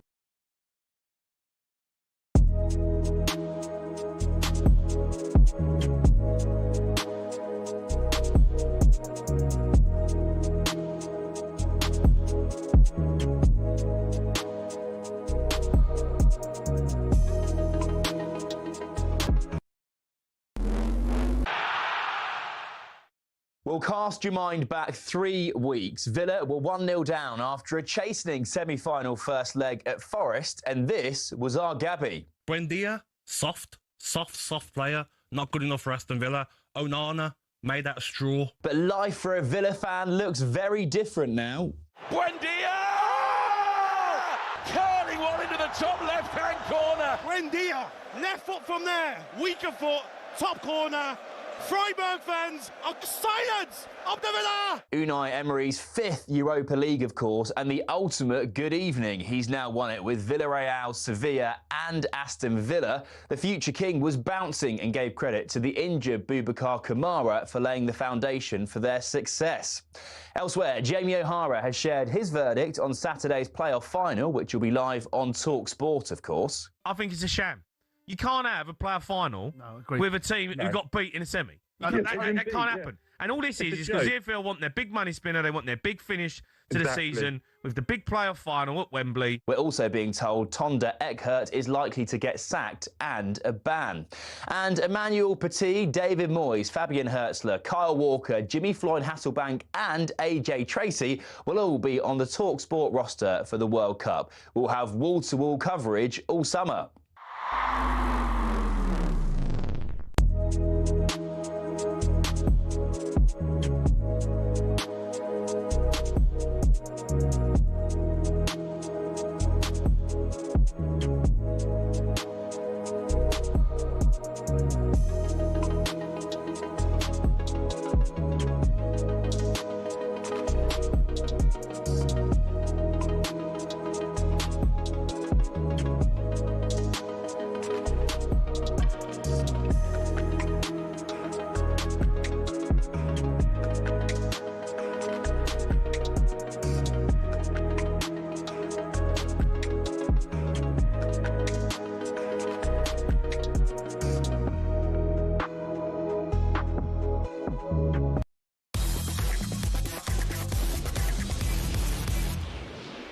It's showtime on talkSPORT with BetMGM. We're ready for the action. Are you? Visit betmgm.co.uk or download the app. 18 plus. Gambleaware.org. And we're joined now by Alex Licence from BetMGM to look at today's top sporting events and the odds around and about them. Alex, good morning to you. Only one place to start, and that's for us to reflect on Villa's Europa League win last night in Istanbul. What have you got? Yeah, morning guys. Yeah, a famous night for Villa, wasn't it? They were 6-1 before the competition started, and yet another Europa League under Unai Emery's belt. 2 unbelievable goals, wasn't it? Tielemans and Buendia, and it was made against boys. Really, I thought Villa never really looked in any sort of trouble, and on the back of that, it sparked a little bit of a debate this morning in the office. So with the current European setup, meaning we end up with so many English teams in Europe every season, and now especially you don't have the teams dropping down from the above competition. Do we think there's a risk that Europa League and Conference League could sort of lose their competitiveness? I mean, the teams that finish 6th to 8th in the Premier League are just so much stronger than the ones across Spain, Germany, France, Italy. And you might have a very different opinion, Simon, obviously given Palace's situation next week. But you'd imagine that we're going to see an overwhelming amount of English winners in those competitions. And? What's wrong with it? What's wrong with it, you would say? Absolutely. No one seems to have a problem that Real Madrid have dominated the Champions League for years. So it is what it is. Up to those leagues to get their acts together. We can't be victims of a circumstance. I was listening to people last night talking on Sky Sports saying that UEFA will do this, must be deeply concerned. If UEFA are achieving commercial revenues that are monetising these competitions in a way that makes sense, they won't be looking at repatriating the competition to reweight it in such a way. They've already tried to do that by taking, and rightly so, taking Champions League failures out and dropping them into the Europa League. It's incumbent upon other teams. I mean, Unai Emery is the difference as to the reasons why perhaps they won the Europa League this year. I know that they won it last year with Tottenham winning it, but the bottom line is that every team has a fair opportunity in these competitions, and it's the way that it works. So you're okay with a monopoly as long as it's an English monopoly? I'm okay with merit. Yeah. And however that merit manifests itself. And so, the merit is the best teams win, not the best teams win in an orchestrated environment to be able to level the playing field up because everyone's equal in the eyes of something. Nonsense. Teams are better, leagues are better, and it's incumbent upon those leagues to get themselves better. Yeah, fair point. The final weekend of the Premier League, Alex, European places up for grabs, of course. There's no doubt about that. What are you thinking? Yeah, it's quite nice to going into the final day with so much to play for at both ends, obviously. But yeah, looking at the European places, and we've been doing the permutations this morning. There's just so many moving parts to it all. Obviously, Villa now Champions League confirmed, regardless of league position after last night. You'd imagine they might be in a little bit of party mode, but if they lose at Man City and then Liverpool beat Brentford, which isn't a foregone conclusion the way they're playing at the minute, then that opens up 6th place, as we know, to get Champions League football. So you're looking at your Bournemouth and Brighton. Bournemouth, they just need a point now to guarantee 6th, but if they lose at Forest and Brighton beat Man United, then it's Brighton who takes 6th in Champions League football. We've got that double, Brighton and Forest double, which puts Brighton in 6th at 5-1, if anyone fancies that. And then as you go a bit further down, you've got Sunderland who hosts Chelsea, both still in the mix for Europe. But just on Chelsea, and this might be a bit ridiculous to say, but is there a shout to say that Xabi Alonso could do without Conference League football if it ends up being that for Chelsea? Obviously, Europa League's a completely different story, the prize for winning it, but the Conference League, it's not the most glamorous of competitions, is it? And then it gives Alonso maybe a full season to build his squad, implement his style, doesn't have to travel around Europe every week. It certainly worked for Man United this year, didn't it? They're in a much stronger position this year. I think if you were to say Europa Conference League football, Xabi, or not, he would be quite happy for the or not. Listen, I think he has the job that's in front of him, and wherever Chelsea are participating in, he will ask for a squad to be able to achieve it. And there's no lack of ambition in spend patterns at Chelsea, for crying out loud. So Alonso's been gotten against the backdrop of people suggesting he couldn't be got by Chelsea, that no one wanted to work for Chelsea. It was a broken opportunity. Income's probably the best commercial property and management that's available into Chelsea. So if they're in the European Conference, it's been good enough for Mourinho before. It's been good enough for other managers. Yeah. It is what it is. So if Sixth gets Champions League football next season, Simon, would you be unhappy if one of my favourite clubs, Brighton, was to be in there? Well, they're a participation club. So they like participating in things. So obviously Palace go into tournaments like the FA Cup and they win them. They go to the European Conference and they probably win that. So it's nice for Brighton to have opportunities to participate. True. They participate in things. They don't win things. Week 6, pleased for them. Week 16, Alex, of the BetMGM Premier League darts before the finals at the O2 next week. So this has been a great success, hasn't it? It has, yeah. It's so it's the penultimate night as we'll head over to Sheffield later on. As we know, the top 4 positions they were secured last week. So Luke Littler, Johnny Clayton, Gerwyn Price and Luke Humphries, they're all confirmed for the playoffs in London next week. So tonight is pretty much all about who can come third between Gerwyn Price and Luke Humphries, realistically meaning who can avoid Luke Littler in the semi-finals of London next week. And I do have to mention that if Luke Littler does win the night tonight, he'll become the first ever player to win 7 nights in a single season, beating his own record of 6 nights last year. And then looking ahead to next week, so BetMGM, we're giving away prizes up to £10,000 in cash on the finals night with our golden giveaway. So we're going to be at the Peninsula Spire, which is right outside the O2 in London from midday up until 7 p.m. on the day of the finals. It's completely free to play. So if you're listening and you come into the finals or you're just in the area, please do come and find us. You just have to step up to the hockey. If you hit an even number, you get to choose a key, which unlocks a vault. And in those vaults are prizes that include either tickets to the final that night or cash prizes up to £10,000. And it's for 18 plus only, and T's and C's apply, of course. It's a bit. Do you remember Take Your Pick and Michael Miles? Open the box or take the money. I saw Luke Littler. Luke Littler was at the Fabio Wardley-Daniel Dubois fight. All right. Yeah, looking very fit. If it's possible at 19 years of age, he's putting on more weight. What a wonderful example for all the young kids. What is your problem with that? I think if you're going to make he people role enjoys models, a good Happy Meal. Well, at least 7 a day, I suspect. Wonderful darts player, but I'd like to see him a little bit in a better physical condition. I would. If you're going to be a role model, be a good role model. All right. Okay. I'm just saying. So says Rico Verhovven sitting to my left. That's got nothing to do with it, but I'm just saying I think that, young kids should look at, people in as well as physicality. It's important to be healthy. All right. I'm sure Luke will be listening. Luke Littler, if you're listening this morning, I'm sure you'll take Simon up on that lifestyle advice. Thank you very much indeed, Dr. Jordan. And thanks to you, Alex, for that. We're looking forward to that. The BetMGM Premier League Darts, of course, it is upon us very soon. The finals are upon us very soon. They're at the O2 next week. Visit betmgm.co.uk or download the app. 18 plus, begambleaware.org. It's showtime on talkSPORT with BetMGM. Keep things golden with responsible play at betmgm.co.uk. 18 plus, gambleaware.org.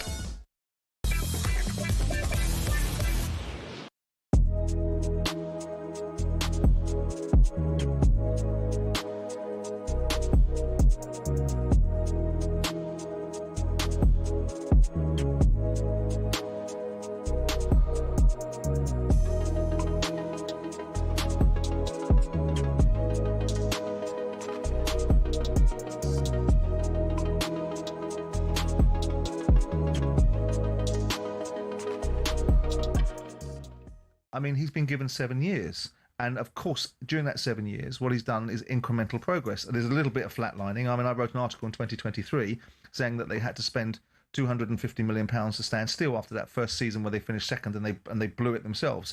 And they did spend £250 million to stand still because they finished second each season. But you've seen the evolution of his thinking. You've seen the evolution of the manner in which it interacts with the media. You've seen the style of play change. Yeah. You've also seen them become more competitive in Europe at the same time because people turn around and say you can't have both. If you're going to do well in the league, you might find yourself being compromised in the Champions League, but they've gone deeper in the Champions League than perhaps some of their predecessors, notably Arsene Wenger, did for significant periods of his time during his tenure. So he's won on most fronts. So you have to give him all of the plaudits that this achievement deserves because the end has justified the means. What was the defining moment, Danny? Did the signing of Declan Rice appear on that particular list, if you're looking at what really clinched it? Well, he's been a big factor, but he's been there a little while where they haven't got over the line. So I actually thought this season, the defeat at Arsenal kind of Man City set them free a little bit because then they became the chaser and it was a bit like, not nothing to lose, let's go. And they went again. Although they weren't brilliant, it still gave them a new focus and a new impetus. Well, some thought they'd bottle it after that. They did, because they've done it before. But I think Arteta deserves... When you look at the numbers, which I was looking at last night for the last 4 seasons, the 3 seconds and then the win, this is their most pragmatic season. They've been more... they've scored more goals in previous seasons. They've been more expansive, let's say, better to watch.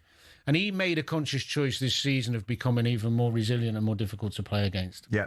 And that is a brave decision, side, because if it didn't go well, it can be castigated. Yeah. I mean, success in football has an irony, because it's often an orphan. It's attributed to one person, and failure has many fathers. In this instance, success has many fathers, because I think you can take it back to the decision to break up the dressing room, to get rid of Aubameyang, and to be supported in doing that, for Kroenke to have the penny drop and bring his son into it, so there's day-to-day interaction between the ownership model and their change of direction from being people that were prepared to invest very little to people that are prepared to give the first-team manager the tools to go up against the opposition. So I think all of these things on the way bring out this end results.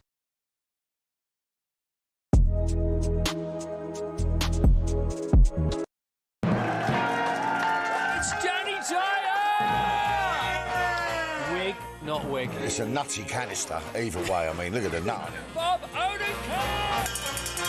Saul was great. He was just a breath of fresh air.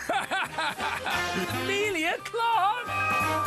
Star Wars versus Game of Thrones. Game of Thrones, definitely. I'm loyal. Don't tell Alex Hassel! In season 2, a lot of us get our clothes off. You do know you did that in season 1. Exactly, that's true, yes.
Of course, in football, it's widely known that Brighton and Hove Albion owner Tony Bloom invested £10 million in Heart of Midlothian in Scotland.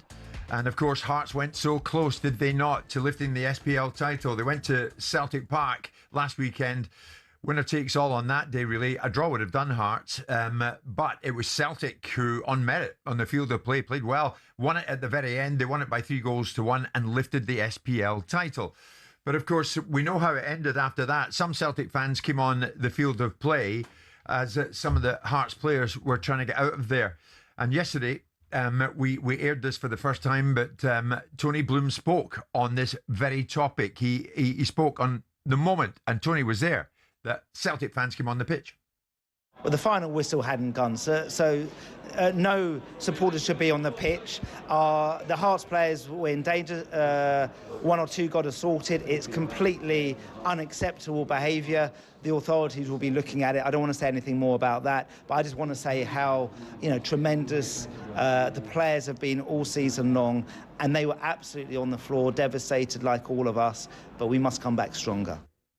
So, according to Tony, the final whistle hadn't been blown, and 1 or 2 of the Hearts players, in his words, were assaulted. Certainly they were confronted by a sizable number of Celtic supporters who were on the pitch.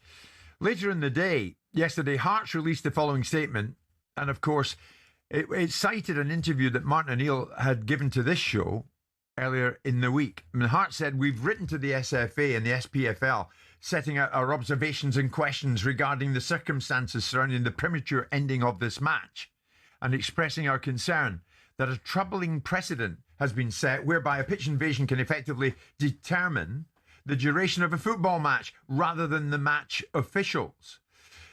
And the statement says, "We're aware of highly irresponsible comments made publicly this week which appear to seek to defend those who entered the pitch on Saturday and undermine the gravity of the situation." And Hearts weren't finished there.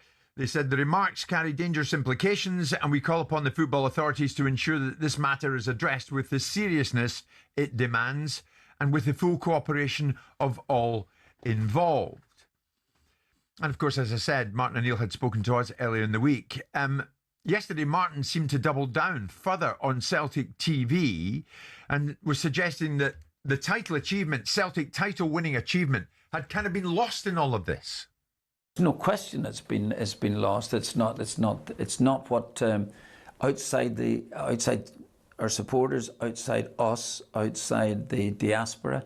Everybody wanted Hearts to win, and there was just this what shall I say? An incredible anti-feeling about us winning it, and so that didn't become the story. The story became the fans coming onto the pitch to celebrate, as if it's never happened before, and just downright skullduggery on our part to actually come and take the win away from Hearts. So Hearts have been brilliant all season. Let's remind ourselves about that there, but we won it, and sometimes I have to remind myself that we did do. And the former Scottish FA Chief Executive Gordon Smith, Simon, described the scenes at Celtic Park on Saturday as horrendous. And he's claimed clubs should be punished with points deductions if their fans stage a pitch invasion. And we heard from Martin again yesterday speaking to Celtic TV. And of course, that goes out by and large to fans of Celtic. Mm-hmm. Was he right to double down on it, or do you think he's wrong there? Still not to seize upon the fact that any pitch invasion anywhere really isn't acceptable. Despite doing an impression of a refugee or escapee from Finian's Rainbow, Martin is right and wrong in equal measure, because the background noise, there was a lot of people, including us, that would have quite liked Hearts to have won the league, not because there's an anti-Celtic bias, but because Celtic have won the league 56 times, Rangers have won it 55 times. The good that it might have done Scottish football and the benefit of seeing something different is always intriguing for those that are not invested. That doesn't make it an anti-Celtic bias in any shape or form. Everyone recognises the stature, scale and reputation of that football club. The fact that their fans behaved, or sections of their fans behaved like absolute fools that won their first ever Premier League by running onto a football field, shouldn't be lost in the conversation. Martin was in a difficult conversation with us the other day because, first of all, he does what very few people do, which is come on shows and talk about things. And he's a manager of a big football club that affords the opportunity to come on here because of his relationship with us. And so I don't think he particularly appreciated the idea that we were putting him behind the eight ball in terms of certain questions. There can be no mitigation for Celtic fans running on the field, despite the fact that I agree with the notion that it's been seeded in football culture that fans run on football fields as if it's some acceptable thing, and now society has changed its mind and it's no longer an acceptable thing. The difference between running on a field and celebrating and running on a field and confronting should not be lost in this conversation, and Martin should have the wherewithal and the good grace and the intellect, which he most certainly has, to be able to acknowledge both, which is, hang on a second, football does this, and whilst it's being outlawed, it does it as a matter of course, and it gets celebrated. And people in the media have been celebrating and basking in the glory of people running on to celebrate Jimmy Glass scoring a goal for Hartlepool in the last minute to keep them in the division. This has gone on since time immemorial. But he should have the bandwidth to be able to say, without compromising his position with Celtic, which is, if indeed what we're being led to believe has happened, which is sections of our fan base confronted and intimidated the Hearts players, under no circumstances should Celtic Football Club, or I as Celtic's manager, condone that and try to find a mitigation. For him to then turn around and turn it into a mentality of siege, which is everybody wanted us to lose, well, that goes with the territory. If you're the biggest and the best, with the biggest budgets and the best players and the biggest club in the league, and have won it 56 times and have not lost it in the last 4 or 5 years, people are going to naturally gravitate towards the underdog. And Martin is seeking to make that into an advantage for Celtic and to make it into a story. Nobody has taken it away from Celtic. What was taken away from Celtic was the behaviour of sections of your fan base. Yeah. Do you think your fan base went into Ibrox and scrawled things all over Rangers Stadium? I'm not suggesting Rangers fans aren't particularly poor. In the cup game? In the cup game. Your fans, from what I understand, ran around in Glasgow later on in the evening having pitched battles with the police. Your fans ran on that football field like it was the first Premier League they'd ever won and embarrassed themselves and the club. And that should be treated as something that people should have contempt and disdain for, and Martin should rise above it. And when Martin was on with us, he didn't want to condemn the pitch invaders. Well, he should do better. Who were in the minority, I mean, it's been pointed out to me on numerous occasions, and yes, of course it's true, there was a lot of booing from good Celtic fans who saw these individuals running onto the pitch and didn't approve of it. But Hearts are saying, Simon, we're aware of highly irresponsible comments made publicly this week. No, that's wrong. Are they right to jump on Martin as much as they've done? I don't think so. I think that Hearts are, the fact that the game has been stopped 8 seconds before, I know what they're saying, which is this is a precedent that can't be allowed to develop. There'll be no indications that it's going to develop. And Hearts are obviously feeling aggrieved. They feel, I don't think there's really, I disbelieve there was a need for those players to leave Celtic Park in their football kit. I think that was optics. I think they all came off the field heartbroken that they'd missed the opportunity. They lost it against Motherwell. There's lots of recriminations about how Celtic got a penalty, and I will never accept that was a legitimate penalty that Celtic got in that game against Motherwell, which ultimately determined the outcome of this particular championship. But Celtic beat Hearts on the last game of the season. So Hearts lost the league to the side that deserved to win it. However we got. But Simon, you say that you think it was all down to optics at the Hearts players left the stadium with their strips on. Yeah, but Tony Bloom said that one or two of them were physically intimidated. Tony Bloom, listen, if you're in a dressing room, it's very unlikely you're going to be physically intimidated. I think that the general reaction was they were heartbroken, and they were also aggrieved and affronted that they had to suffer the further indignation. Not just the indignation of losing on the last game of the season when it meant so much to them and there was so much of a build-up. They felt so aggrieved. Derek McGuinness said very strong words about disgusting decisions and the bias towards potentially bigger clubs getting outcomes during the course of the season and led up to the game in that situation. So the mindset was there. They've gone into Celtic Park. They've lost. They're heartbroken. At the same time, they've had to then suffer the indignation of a section of Celtic fans running into the players' face and taunting them. That's carried into the dressing room. The players are now broken and despondent. So I do think there's optics about that. I don't think there was any jeopardy by being in the dressing room, getting changed and leaving. I think they did that for their own purposes. And at the same time, I think that Hearts are slightly over-egging the pudding. But you know what? I don't blame them because they feel aggrieved. And why should they have to have the indignation of a bunch of Herberts running on the pitch and intimidating some of their players? It's bad enough they had to lose.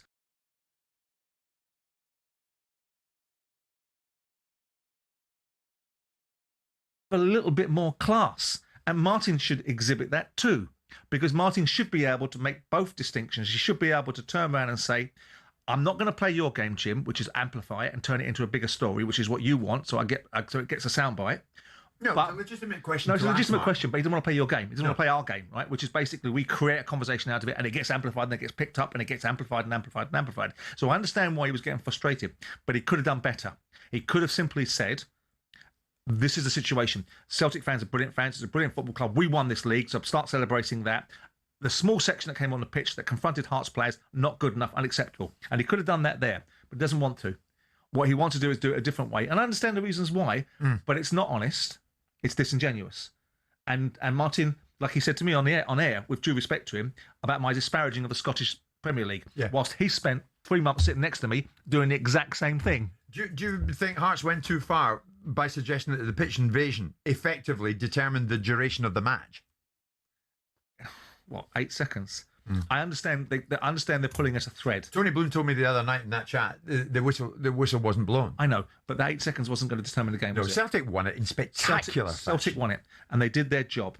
They did what Martin O'Neill, despite their best attempts at making an absolute Horlicks of this season, they managed to win the Scottish Premier League, and you have to admire that. And we can look at Hearts and we can say how wonderful a story it would have been, but when it came to it, they came up short. And people could say, and I won't say it loudly, but they could say that when it came on top, Hearts bottled it because they could have beat Motherwell on the draw the previous week, and they could have gone to Celtic Park and seen it out. And other people and other football clubs might get told they're bottlers in this respect. I think that would be unkind to do that to Hearts, but we mustn't take anything away from Celtic besides the imbeciles that decided it was fun and games to go and bring their club into a space where people can criticise them and to bring the Hearts players into a situation where they felt intimidated. Many people are still want to have their say on this, apparently. The number of calls coming in on it. Why not? 03717 223344.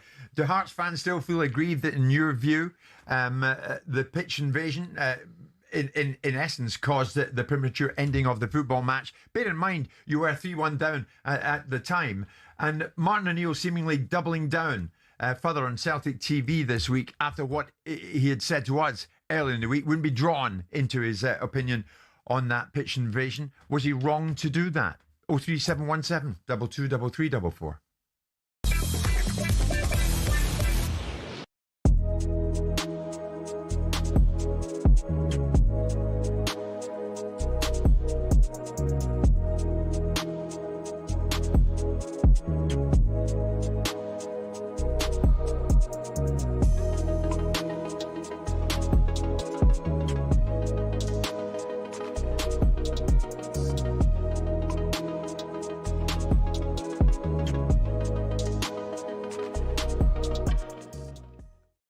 going to make the change? Oh, my God, Mwani's one of the worst players I've ever seen. He's give the ball straight to Cole Palmer. He's give the ball straight to Cole Palmer. We're going to go 2-0 down. I'm telling you, we're going to go 2-0 down. I told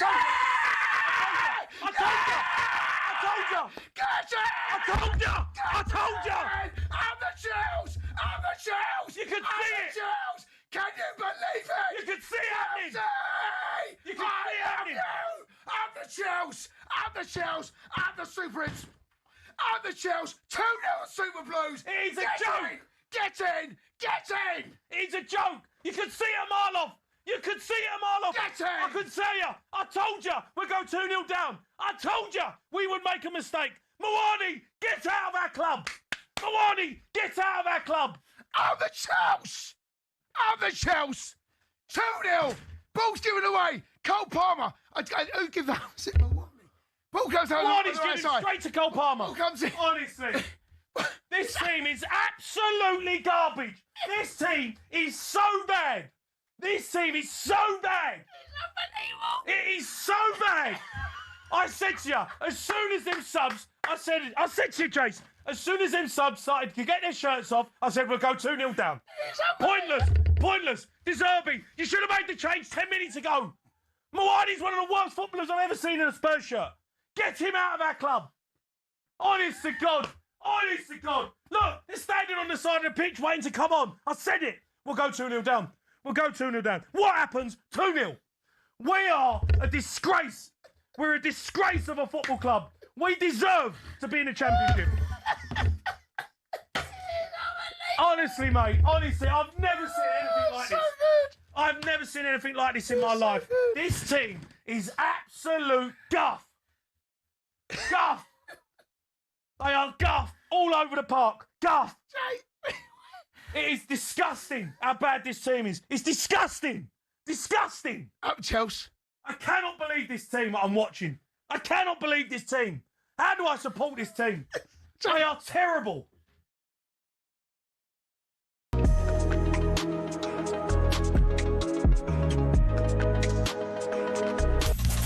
talkSPORT Sports Update, powered by the Nissan Van Range. Commercial vehicles that go the distance for your business. Search Nissan Vans or head to your local Nissan Van Centre.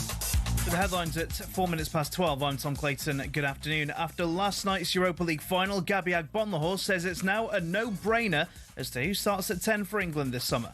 Rodgers is starting. There's no debate now. He loves him as a 10, doesn't he? Ali, there's no debate between now and the World Cup of who's going to play number 10. We're going to need something else to talk about on talkSPORT because it's Morgan Rodgers. The question is, domestically, can Villa kick on? Simon Jordan's not so sure.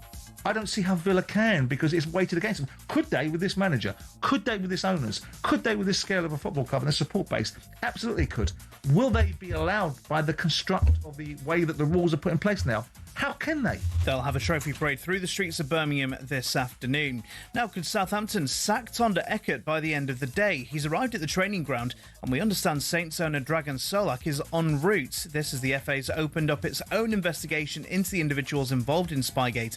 Now, the question is, do Hull City have a case to sue the EFL if they lose the playoff final this weekend? Here's Stefan Borson. But I think there is an argument to run that says Middlesbrough are out. Millwall are out. So there is nobody left in this mini competition that we're talking about. There is nobody left for Hull to play. The final will be live on talkSPORT this Saturday. It's a 3:30 kickoff. And ahead of the Champions League final, PSG's Ousmane Dembele is confident he'll be fit. This despite limping off during PSG's final league game of the season last week. Remember, we'll be live in Budapest for the final a week on Saturday. talkSPORT News. Net migration into the UK's fallen to its lowest level in 5 years, and newly released files show the late Queen pushed for Andrew Mountbatten-Windsor to be the trade envoy. Amelia has more in half an hour. talkSPORT weather with QuickFit. Keep spring journeys safe. Visit your local centre or quickfit.com to book your tyres, MOTs and servicing so you can drive away happy every time. Cloudy and breezy in the north and northwest with a few outbreaks of rain. Elsewhere, warm and sunny spells developing through the afternoon.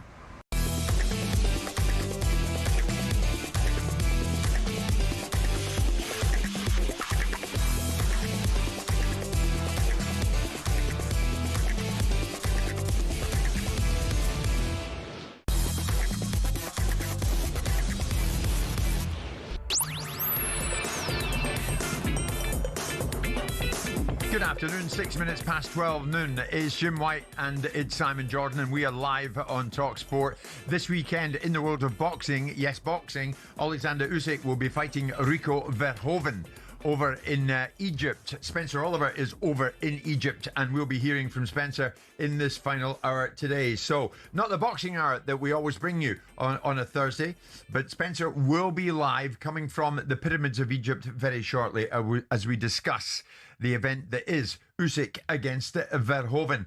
We have been talking about the event that took place in Glasgow last weekend when Celtic won the SPL title in some style, even going one down to Hearts, who, of course, needed only a draw would have done them. They didn't need to get beaten on the final day, but they were beaten by 3-1, and it was Celtic who lifted the SPL title. But there were extremely unattractive scenes at the end of it, in the eyes of many, as a section of the Celtic support, the minority, certainly inside that huge 60,000 capacity stadium, some of those fans went onto the pitch, and some of the Hearts players felt confronted by those very supporters. Martin O'Neill on this show earlier in the week did not, it's fair to say that he saw anything wrong in the fact that these fans had gone on the field of play, and then later seemed to double down on Celtic TV just yesterday, saying no, this was by no means any talking point of any great significance. And Hearts then released a statement themselves, and they said that we have written to the SFA and the SPFL setting out our observations and questions regarding the circumstances surrounding the premature ending of the football match. And they also said, Hearts, we're aware of highly irresponsible comments made publicly this week, which no doubt was alluding to the comments that Martin made on our show earlier in the week. So it seems that this is a topic that is not going to go away. 03717 223344. A bunch of you still have a fair amount to say on this topic and want to come to air with us on it today. So we'll do just that with you. Here's Glenn, who's a Hearts fan. Glenn, good afternoon. What do you want to say? Hi, good afternoon, Jim. Good afternoon, Simon. Yeah, good afternoon. As a Hearts supporter, I have no arguments with Celtic winning the league. We didn't lose it just on Saturday. We lost it because we couldn't beat the teams in the bottom six in the last few games. Yeah. So it's congratulations to Celtic. Having said that, with Martin's comments 24 hours after Celtic issued their apology, Martin comes on to defend, the fans come on the park. But I'd just like to draw just a comparison with what I watched last night and Saturday. You've got to give a big shout out to Aston Villa on winning their first European trophy in 44 years. Yes. It was a resounding victory. Great to see both English and German supporters applauding their team's efforts from the stands when the final whistle blew. By all accounts, also coming out of Istanbul, the aftermatch celebrations from both sets of supporters, it was a joyous occasion, highlighting all that's good about the beautiful game. Who'd have thought it, Jim? English and German supporters not trashing a city centre. Football's come a long way, except in Scotland. Oh, Glenn, what a call that is. Thank you very much indeed. Paul's a Hibs fan who wants to join the conversation. Paul, good afternoon. What do you want to tell us? Good afternoon, guys. Just to say, brilliant show. Absolute delight to get on. And I've been trying to get through for many months now. Oh, thank you, Paul. I think, Simon, I think you kind of nailed it last week for me as well in terms of Martin O'Neill coming out with the penalty shout last week for Celtic. I think managers, owners of clubs all need to do better. I think Martin O'Neill could have said last week, don't think that was a penalty. We got away with one there. His comments about the pitch invasion, I think, again, he could have handled that so much better. I think Tony Bloom himself coming out with statements about Hearts supporters, Hearts players being assaulted was, again, incorrect. Now, I'm not saying that confrontation is correct or pitch invasions are correct, but all these people at the top of these clubs should be coming out with proper statements, and I think that's not adding to fans and media attention. And I'd also like to make a second point here. Glenn, the previous caller, though he's a rival of mine, I think his point about Hearts not losing the league on Saturday was absolutely bang on. And I think anybody who's coming up with comments about conspiracies about Celtic wanting to win the league, I think it's nonsense. I think the best thing that's happened or Celtic wanted to win the league, sorry. Yeah. I think the best thing that's happened for Scottish football this season is Hearts' challenge. Look at the media attention we had at Parkhead on Saturday. Yes, good point. You guys have been covering this for weeks now. Yes. It's just we need to add to that. Let's hope someone can go again next year, and maybe hopefully it'll be Hibs. Really good call, Paul. Good that you got on the show at last. Thank you very much indeed for your patience. Fraser's a Hearts fan. Fraser, good afternoon. What do you want to say in this? Afternoon, chaps. First of all, I would just like to pull Simon up on one thing that he said regarding the Hearts fans leaving the stadium in their full kits was more optics. I'm under the impression, and I've been made aware, that Hearts were actually advised to leave the stadium by Police Scotland, because by the time they'd done their media duties, by the time they got changed and out the showers, they would have been leaving at the same time as the Celtic fans. So that's why the Hearts players left like that. Okay, I'll stand corrected. Fair enough. Yeah, fair enough. On you go, Fraser. And also, obviously regarding the Celtic fans, you keep hearing from Celtic and other people in the media, it's the minority, but was that the same minority that ran on the pitch at Ibrox? Was it the same minority that ran on the pitch at Full Park? And surely if it's the minority, surely the club can weed these fans out and get them out of the football club for good. Actually, but they don't seem to. Yeah. Because they don't seem to want to, because they finally got their fans back on side, and the last thing they want is more AGMs getting disrupted, more fan protests. So. Actually, Fraser, it's a good point you make. Before you leave us, it's been a criminal offence to enter the field of play in England and Wales since 1991. In Scotland, there's no specific law around it. You would say, look, in view of what we've been seeing, that needs to change. I would say so. I think the clubs have to be held responsible as well. Again, I know you people say it's the minority, but always seems to be the same minority at Celtic that do it. So something needs to be stopped. I think if the clubs would come down, if police would come down harder on, were able to come down harder on clubs, then the clubs would then come down harder on the fans. Okay, Fraser, good points. Thanks for that. And before we leave this, Motherwell fan Lynn joins us live. Lynn, good afternoon. What would you like to tell us? Oh, hi there, hi. Well, I grew up in a stalwart Motherwell family. I am no football fan myself, although I do watch the World Cup. Right. However, I think the thing here that I would like to point out is that what nobody, that I only happened to sit in a car with my partner and heard this, is that nobody, and Martin Neal is a man I've had a huge respect for over the years, because I hear about football but I don't take part in it. I will never once been to Ibrox at a medical hospitality event, and I thought it was horrific in the days of the old firm. Yeah. But what no one is mentioning here is the amount of violence already in the streets with boys especially is growing enormously. Nobody is saying that this is setting any example to kids at all. If this is okay from the top, we lead from the top, we follow. No, it's a good point, Lynn. Thank you for that. I think Lynn's alluding to the fact, Simon, that certainly at the end of that game at Celtic Park, a sizable number of Celtic supporters were around what is the Trongate. I'm from the city, the Trongate area of Glasgow. And many of them just celebrating, having a drink or two in the street. But then the almost inevitable scene when we've got a line of police faced by a number of supporters and objects being thrown at them. Well, I'm not sure that's entirely fair. I mean, maybe she might be remarking that Martin didn't condemn behaviour as much as he perhaps could have done, if that's what I would imagine both Celtic and Rangers are very motivated to make sure that their fans, as much as they can control their fans, are acting in a way that's appropriate. I mean, we've seen the debates they've been having with various factions inside their own group, whether it's the Union Bears at Rangers or the Green Brigade, in order for them to, first of all, recognise that they're in a stadium and behave properly and stop firing pyrotechnics around. Yeah. And secondly, also behaving in a sociable fashion. But the clubs, I think, would condemn that and have condemned it.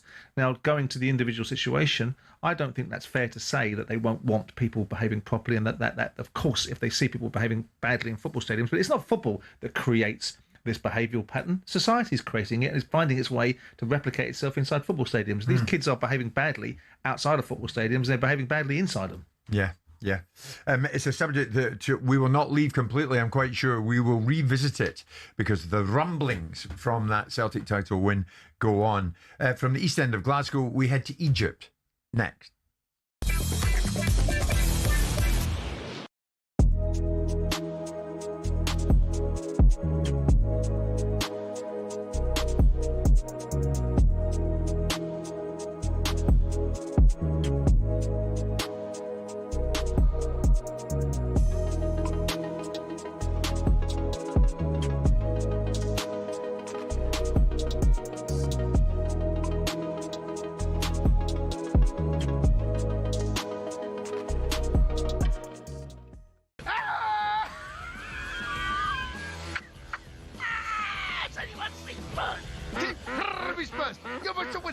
hell of a beating. Can you hear me? The Europa League champions do me a favour.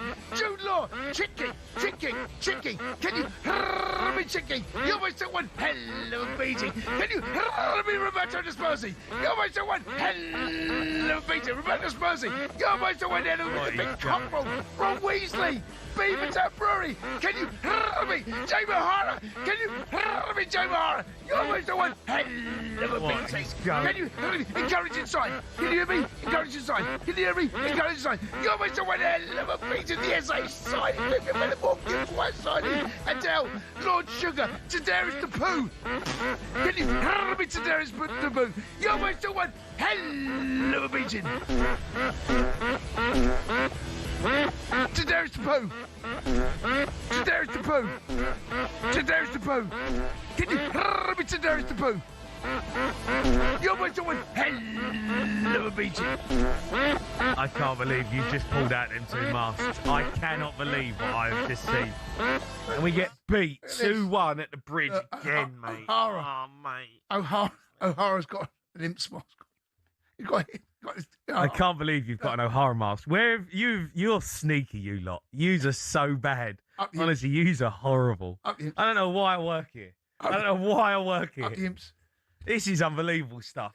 All the stuff I do for this station, and that's how I get treated. What do you mean? You go and order an O'Hara mask and wear it on the night that Spurs get beat against Chelsea. What do you mean? What do you mean? I don't know what you're talking mate, about. Take the mask off. Please, take the mask off, mate. I can't. Is it Jay? Oh, Jay. what a bad night, mate. Mate, listen, you drew the second half, mate. Oh, mate, don't start. Don't start. I knew it was going to be bad. Listen, I don't know why you fall out at me over this. You drew the second half. And to be fair, I like the way that you kept booting the ball out of play just to keep the score down. Because goal difference might come into it, mate. You never know.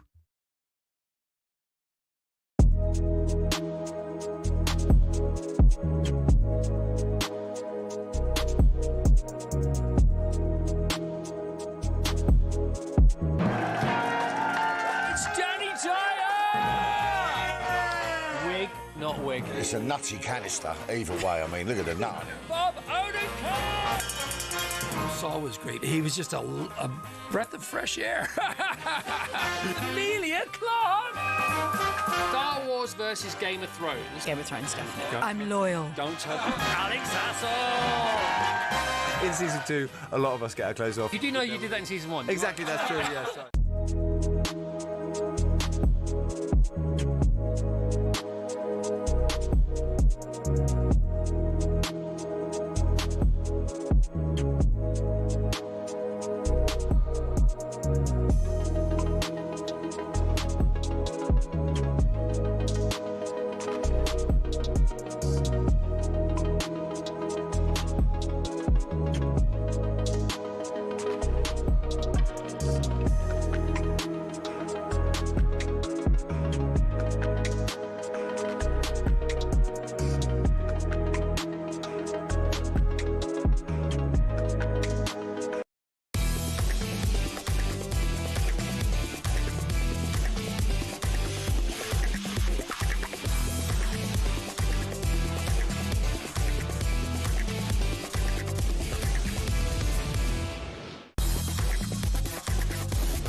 We are heading to Egypt and the pyramids very shortly. We're going to be hearing from Matchroom's Frank Smith, and alongside Frank is our own Spencer Oliver, out in the pyramids of Egypt, of course, because that's where Alexander Usyk is going to be fighting kickboxer Rico Verhovven this weekend. In the meantime, back here, European places are up for grabs on the final day of the Premier League season. Brighton are one of those teams very much in contention. And I caught up with the Brighton boss, very impressive, Fabian Hürzeler, at the Club Player Awards just the other night down in Brighton. He reflected on the season so far and what is yet possibly still to come.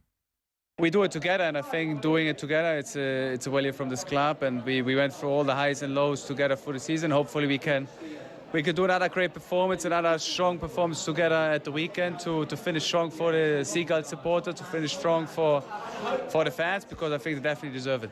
You're knocking on the door of Europe. If someone had said to you, this is where you're going to be come the end of the season, going into the final game, you would have taken it, wouldn't you? Of course, it's a special moment for us. The players deserved it, because I think they went through the lows together. They stayed very humble when we had the highs. They always worked hard. They always had a great work ethic. I have great characters in my team, so therefore I'm really pleased for them that they have the situation now, playing in front of their fans, in front of our fans, in front of their families, in front of their friends.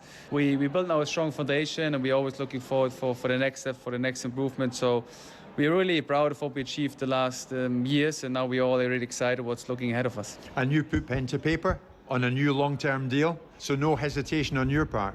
No, I'm really pleased. I'm feeling the trust from the board. I'm feeling trust from Tony, from Paul Barber.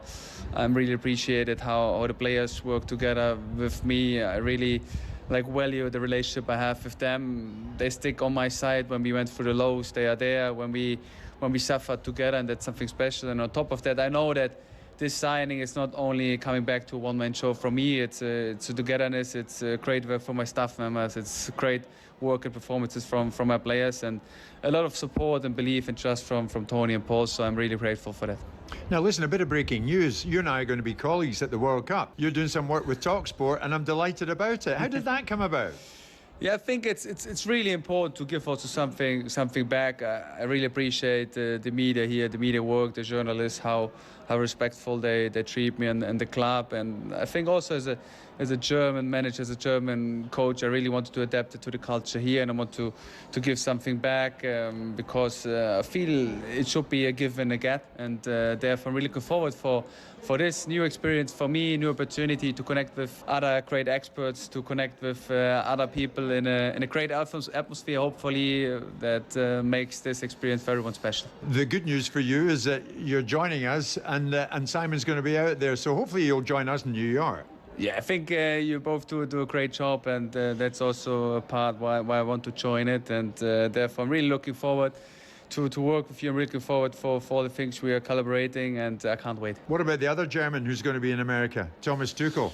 Yeah. How do you think they're going to do? Regarding Thomas, I think one of the best coaches in the world. Every time I speak to him, it's just that I take something away from these conversations, and I think they're well prepared. They played a great qualification towards the World Cup, and I wish you all the best. In my heart, I carry a lot of countries with me, but I just want that the best team wins. Do you know, he's an impressive guy, Simon, and he's shown us what he can do at Brighton over a reasonable period of time now. Yeah. I remember when you and I were in Germany at the Euros, and Brighton made the announcement. Yeah. And they got in touch with us saying, our new man, Fabian Hürzeler, is at the Amex, and you two can do a two-way from Germany. I can't remember where we were, Frankfurt or Dusseldorf, and we did. First impressions count for a lot, and we both walked away from that chat. We thought, yeah, Brighton, somebody interesting here.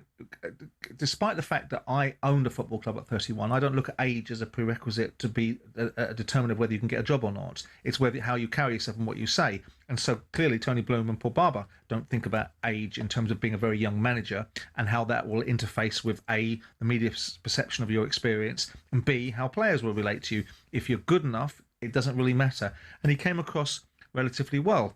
I mean, I think over the time that he's been there, there's been a meandering around whether there was some jeopardy at the beginning of the season because it wasn't quite going the right way, but here they are again. So it's no surprise to me that the formula of Tony Bloom, Paul Barber, and this manager works. What I heard about this guy, and speaking to Paul about it, was that he is 100% all in terms of the way that he lives, the environment that he lives in with his coaches, and they are 100% committed to the club and its focus and enjoying the opportunity that's been given. It's a great club to work for. Put aside all the natural rivalry between me being a Crystal Palace man and Brighton being arch enemies. You have to respect. I respect Brighton as a football club. I respect Tony Bloom, his acumen and his business acumen and his achievements with his football club. I think Paul Barber is a fantastic chief executive chairman, vice chairman, or whatever he is in that role. And clearly, by association, they don't employ fools.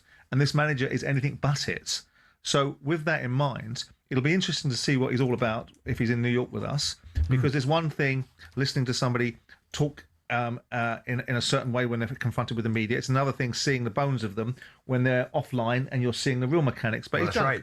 I mean, listen, Brighton are going to potentially finish in a Champions League spot. I know the Champions League spots are 7th at the moment. Are ridiculous. 6 might get it. Hey, listen, I mean, if they get in a Champions League spot in 6th, I think that is a ridiculous situation because it's anything but the Champions League.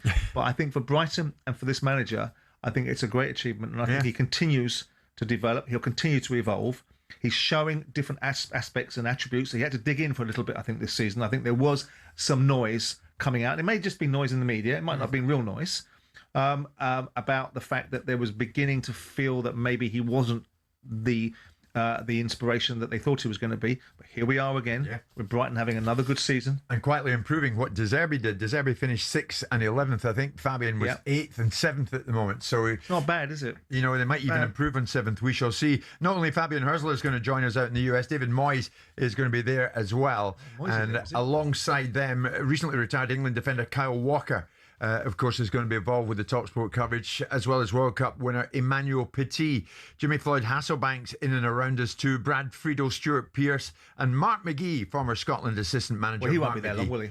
Will be there, all because of Scotland. Thank you for that. So Simon and I will be coming to you live every day from 1 till 4 from the 50th floor of the World Trade Center in New York, against the iconic Manhattan skyline. Are we going to get Carl Walker? You're ever going to get a visa? Are we? Yeah, not if I have my way. Are we going to get Carl Walker in the studio with us, or is he just doing match commentary? I think he's going to be back here in London on numerous occasions with us, but will be joining us from here. So we're going to be across the lot being all 104 matches. Such is talkSPORT's commitment to the greatest show on earth. Forget the Super Bowl. This is it. It's 12:30.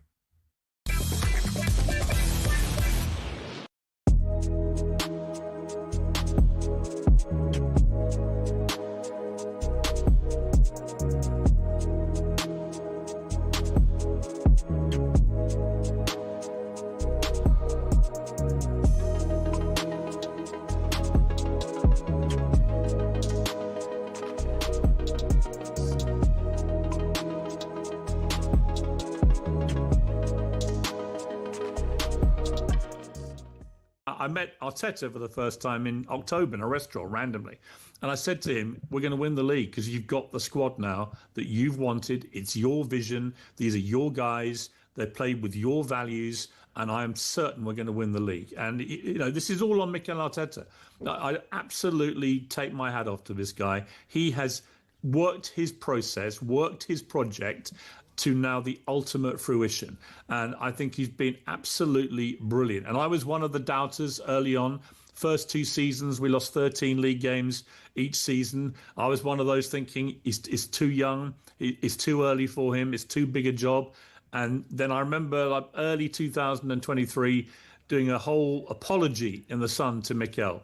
And from that moment on, for the next 3.5 years, I've absolutely bought in to what he's doing because I could see what he was doing. And I just think Mikel Arteta, I want a statue, at least one statue of you. And I want a second statue of that idiotic Manchester City fan who did the bottle stunt because he must be feeling like the biggest mug in Britain right now. Piers, I've got a question for you, mate. Fantastic Arsenal winning the... I mean, what about a public apology? What about just apologising to me? Well, and before we get, I want to come in here. What for? I want to come in here as referee, if I may. As referee, Piers, I think it's only fair. I mean, 2 words I never thought I'd associate with Piers Morgan are humble and pie, right? But we've got that from you this morning with Mikel Arteta. So I think it's only fair I give the floor to my man on my left-hand side, Gabby. Arsenal fans, everyone out there supports Arsenal. I apologise for mocking the season. Calling you bottlers. Great team, great fans, great football club. I apologise. Brilliant. Well done. Piers, I want to ask you, mate, you where's touched that on it. utterly useless half-wit Ahara who must be, I mean, how must he be feeling? Because I kept saying to you guys, I kept saying we were going to win the quadruple, and you didn't really understand what I meant. Arsenal to win the Premier League and Champions League, right? Cristiano Ronaldo to win the Saudi League, which he's about to do, and Tottenham get relegated. It is my dream quadruple.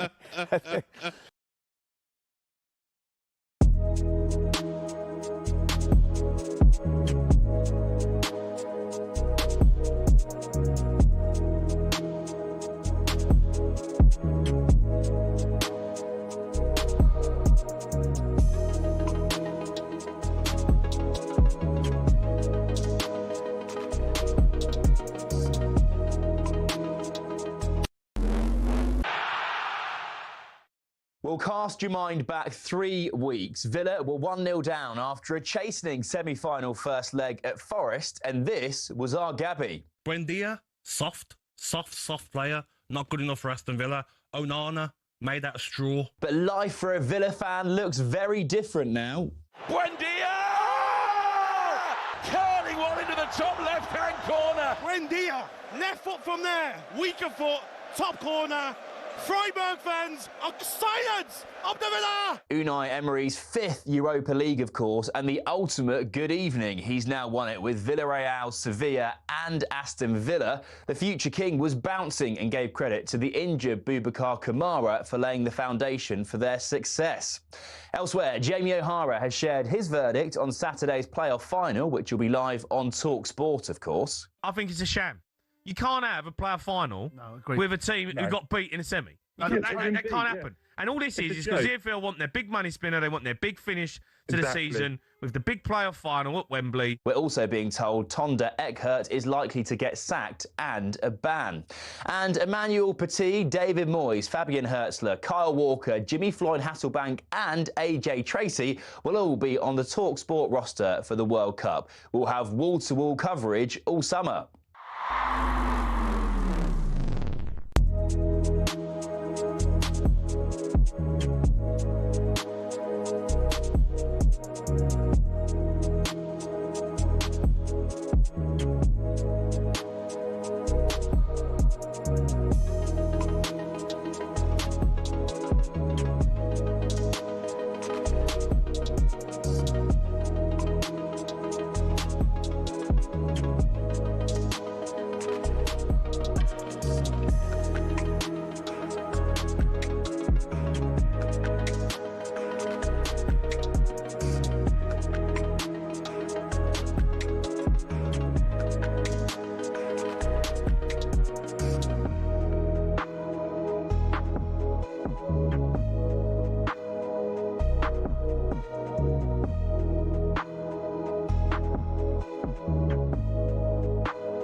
Boxing update on talkSPORT with DAZN, the global home of boxing. Sign up now at dazn.com/boxing. This Saturday, glory in Giza as former 2 times undisputed heavyweight champion Alexander Usyk faces the Dutch kickboxing sensation Rico Verhovven with the WBC heavyweight title up for grabs, as well as Jack Catterall and Hamza Shiraz on the undercard. Join DAZN Ultimate now. Get Usyk Rico included at no extra cost. Well, Alexander Usyk arrived in Egypt in the last few days. Rico Verhovven, who had gone to Egypt via our studio, he stopped in, he spoke to Simon and myself live on one of our shows before he headed off to the pyramids, and they've been facing off for DAZN. For me, doesn't matter. It's a wrestler, kickboxer, but our boxer. My prepare 100%. My prepare now is like same for Tyson Fury, Anthony Joshua, Daniel Dubois, but all my rivals. But I'm not say how. It's not good boxing. I training not hard. I more training. Coming in as a kickboxer is something that he hasn't seen before. He's dissected the sport of boxing like no other. Like he's been taking that puzzle out and putting it back together, taking it out and putting it back together. So he knows everything about the sport, but not about your sport. But not about the sport of kickboxing. And that's what makes it intriguing. Matchroom Chief Executive Frank Smith is in Egypt and is waiting to speak to us. Frank, how much interest is there in this? Usyk versus Verhovven? Yeah, huge interest. You know, this is what it's all about, these kind of events that draw a massive audience. Both Rico has a massive following where he's coming from in the kickboxing world, and Usyk is one of the biggest stars in world boxing right now. And to do it in front of the pyramids is something we've never seen and probably never thought we'd see. What, if any chance, do those in the know give Verhovven?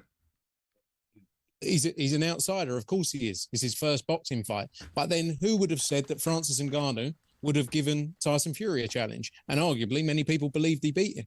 So, you can't write anything off in this sport. And that's why people are going to tune in. Is he an outsider? Yes. But can he come in and cause trouble? I think Usyk's the favourite, personally, of course. But can he come and cause trouble? Of course. That's why we love it.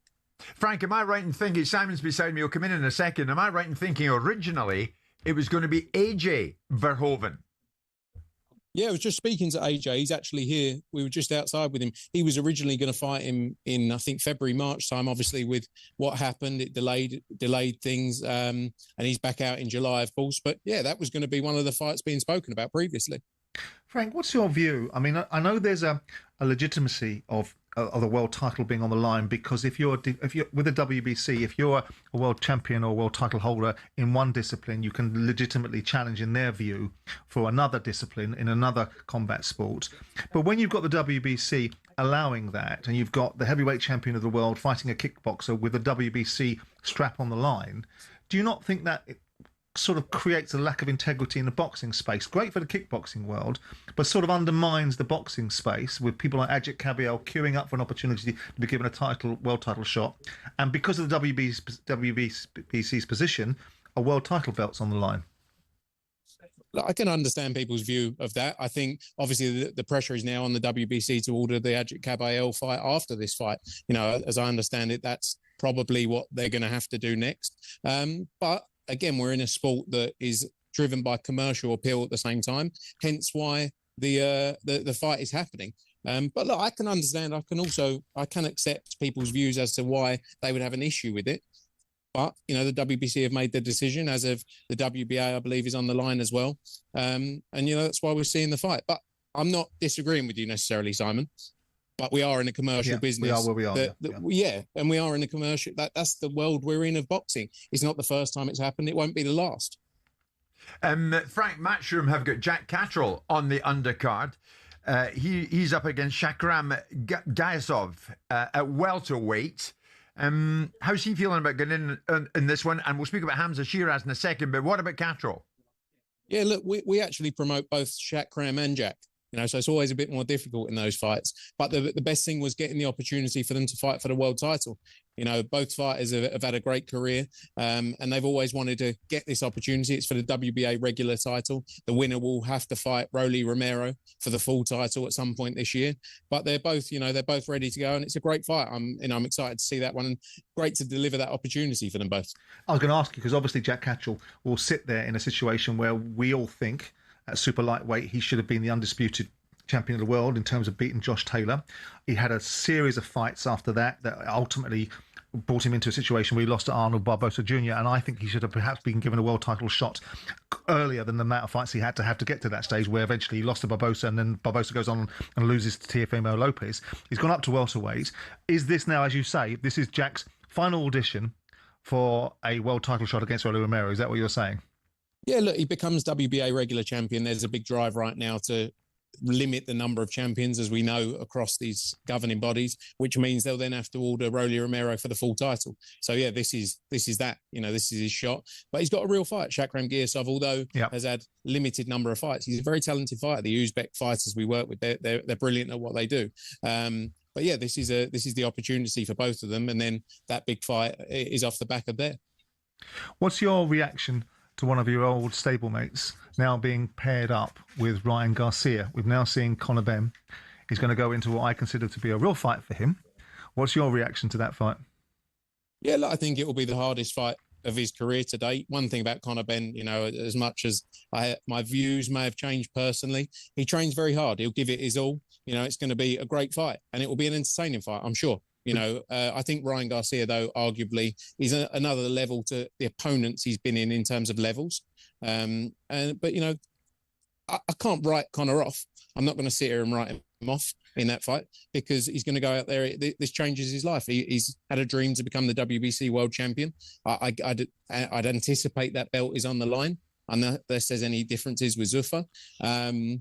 But yeah, I wish him all the best. It's a great fight. It's a massive fight for the sport of boxing. I mean, some people could be mean-spirited, not me, and say it's the battle of the PEDs. But in this instance, would you have put Conor Benn into a fight with Ryan Garcia? Yeah, look, I said it publicly before. You know, it was a huge fight. I said it. The build-up for it will be massive. It's two big characters in Conor Benn and Ryan Garcia. You know, from the UK, US coming together. I guess they do it in the US, in Vegas, probably.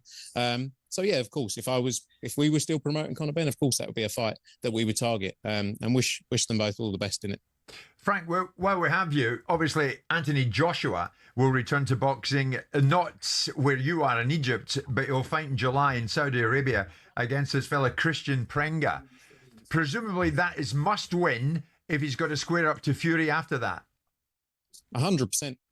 Look, we've just sat down with him actually here with DAZN, done some filming. He's fully focused on the Prenga fight, but for the first time in his career, he's looking forward at what's ahead of him. You know, and the Tyson Fury fight, it's the carrot that's been dangled for so long. It's the fight that's been spoken about for so long. And it's, you know, it's just months away now from that happening. But he has to get through Prenga first. You know, we expect a devastating performance from him. He looks in the shape of his career. He's obviously got his new camp with Team Usyk. He's enjoying it. And I think he's excited to get back in the ring. And that's all live and exclusive on DAZN, July 25th. What does he gain? I mean, I don't mean to be disrespectful. I know the kid's got a 21 fight winning record, but there's no names on that record. What does Anthony gain from that and from that level of opposition, Frank? And secondly, where are we in terms of dates surrounding? My understanding in the broadest terms was that they contracted Tyson Fury and Anthony Joshua to fight one another by the end of September. That would appear unlikely to happen given the fact that Anthony's fighting in July. How does that push back into later on in the year, given the fact that Anthony and Tyson will neither give one another an inch in terms of negotiations about who gets what, when and why? Yeah, I mean, firstly, on the date of the Fury fight, it's still being set, but it'll be in Q4 of 2026. Right. It won't be September; it's too close, obviously, to July 25th. But yeah, Q4 2026. So I think here there's been talk about October, November, but nothing is 100% set yet in terms of what date exactly. In terms of the Prenga fight, look, you have to remember the time that AJ has been out the ring. Obviously, he had the Jake Paul fight, which, you know, different people have their views as to what kind of level of fight that was, of course. Mm-hmm. But this is, we spoke about it actually. Makhmudov and Prenga probably aren't that much different. It's just that Prenga hasn't had the opportunities before now. You know, Makhmudov has been given opportunities. He's got the fights and he's had performances. Prenga is relatively unknown, but it doesn't mean that he doesn't have the same level or attributes as Makhmudov. You know, and that's part of the sport we're in. Some fighters don't get those opportunities that others do. So I think it's also about getting him back in the ring and getting him through a training camp and ensuring that he can be 100%. He's been through a lot over the last 4 or 5 months. So this was the key, to make sure he can get back in the ring and be ready ahead of the biggest fight of his career at the end of this year. Frank, we've got a lot from you. We appreciate what you've done for us this lunchtime. Finally, Dave Allen. Pretty much outclassed by Filip Hrgović, it's fair to say. What's next for Dave, if anything? And I don't want to sound cruel to him, but we all love Dave. Yeah, look, everyone loves Dave, you know, and it's a crazy sport where ultimately you get written off if you don't fight anyone. You get written off if you fight someone. You know, he tested himself against Filip Hrgović. He wasn't good enough. The reality is that's the sport we're in. He just wasn't good enough on the night, you know, and Filip Hrgović is a tremendous fighter, number 5 ranked heavyweight in the world. In terms of what's next for him, he wants 4 more fights. I think he said he wants 2 on small hall shows. He's going to have one in Doncaster on June 20th and then another one, I think, in Sheffield in August. And then we'll make a plan for him to come back around October time. You know, I love Dave Allen. He tests himself throughout his career. You can't dislike him. You can't dislike the man. No, you're right. You're right. I'm excited about what's in front for him. Frank, terrific. Thank you very much indeed. Either before or after the fight, are you going to take the advice of madness and take the night boat to Cairo? I'll give it a go. I won't swim there. Top man. Frank Smith, thank you very much indeed. Spencer has been mulling around the pyramids as well, and he's shown up in the last few moments. We'll join him next.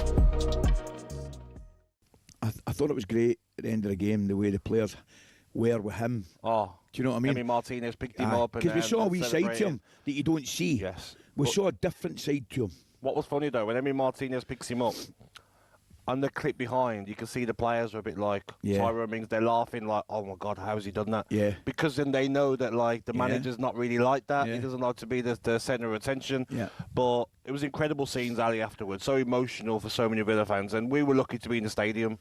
Brilliant. All the clips back home, Ali, like so many places showed the game. Thousands of fans on the streets still now celebrating across the world. How many fans I spoke to last night that have come from Australia? See, They've got 4 flights to get here. Same. Some fans have not had a hotel room overnight. They've got the early flight this morning, so they just stayed up. Some fans have got to get them back through Germany, through different parts of Europe to get home. But what that win means for every Aston Villa fan in the world, Ali, it's just unbelievable. I can't describe in words, and I hope we get some good callers on today. And they'll have their stories of what this means. I'm to sure them. we will, mate. Okay, 6:20. We're the champions, of course. Rang out at Besiktas Park as Aston Villa get their hands on that Europa League trophy. I wonder if you've learnt the words by now, Gab. Here's your mate, I know. Well, listen, we're going to bring you back down here for a crashing bang, my friend. Here's your rendition of that classic last night in the stadium.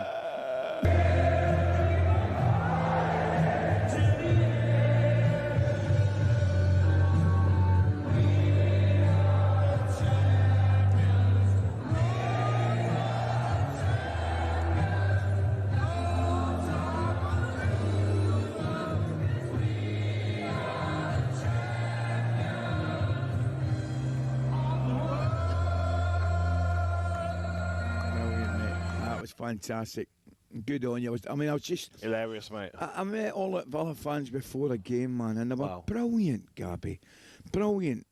Older gentlemen, young boys. Ali, there's been no incidents.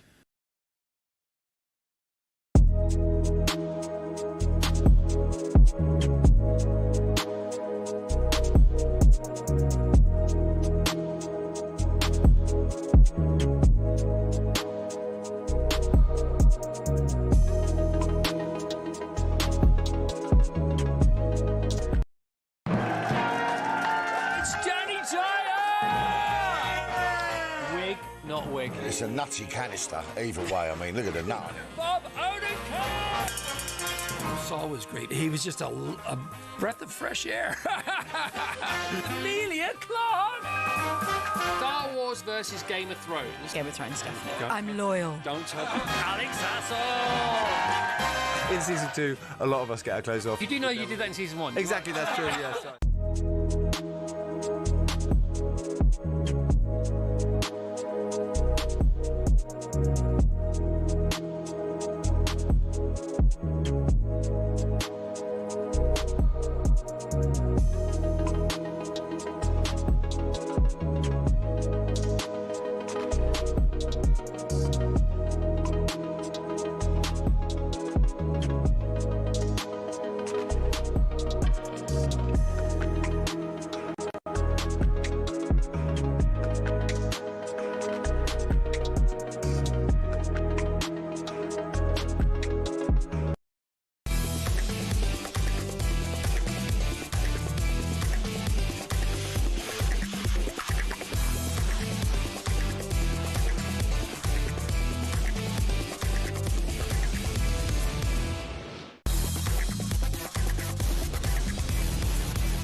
Get ready to get the ultimate football fan winning feeling with talkSPORT Win. Now, with the 2026 World Cup almost here, thanks to Adidas, the tournament's official match ball supplier, talkSPORT sending you and a pal to Dallas, Texas. You could be England's first game against Croatia, June the 17th, with return flights, accommodation, spending money, tickets, and the official Adidas match ball. The Trionda, all thrown in. The ball's thrown in. You like it? For your chance to win, head to talksportwin.com or text WIN to 83338. Text and online entries cost £2.50 plus your standard network rate.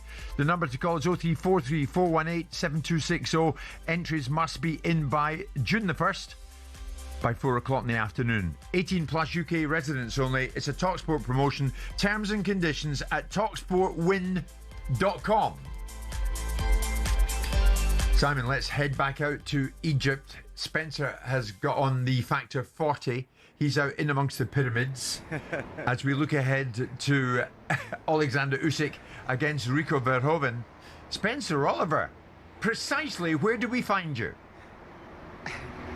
Jim, Simon, yeah, I'm just outside our hotel actually, with the pyramids, as you can see in the backdrop.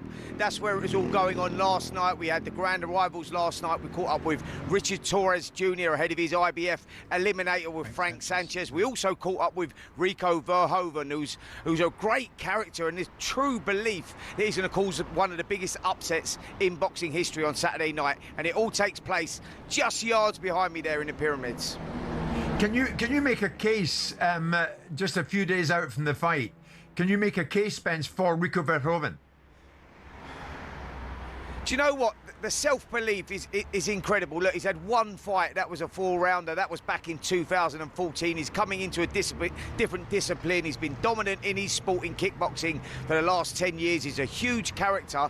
And that unpredictability may give him a chance. You know, that unorthodox style. Usyk's not had to deal with anything like that before. He's big, he's strong, and he really fancies the job. You can't write nothing off in boxing. You go back to 1990, who would have thought Buster Douglas would have turned over Mike Tyson in the Tokyo Dome? You know, strange things happen in this sport, but Rico Verhovven is, you know, he's daring to be great. He's taken on a huge challenge against arguably one of the best heavyweights of all time. What kind of jeopardy does he bring with him then, do you think, Simon? Physicality. But that's about it. I mean, I know that he said in the face-off that he hasn't prepared himself for a kickboxer, and he's not fighting a kickboxer, he's fighting a boxer that's fighting in a ring, because he's acting as a boxer in this instance. I don't think that Usyk is Tyson Fury. I don't think he'll be sloppy and slovenly in the way that Tyson Fury was leading up to the Ngannou fights. Right. I think Ngannou was taken far too lightly. I think that Usyk lives a life. He lives his life, like he said in the face-off that he did with Addy, that I prepare for my fights, whether I'm fighting Daniel Dubois, whether I'm fighting Tyson Fury, I'm preparing in the same way. In fact, I'm preparing even harder for this fight.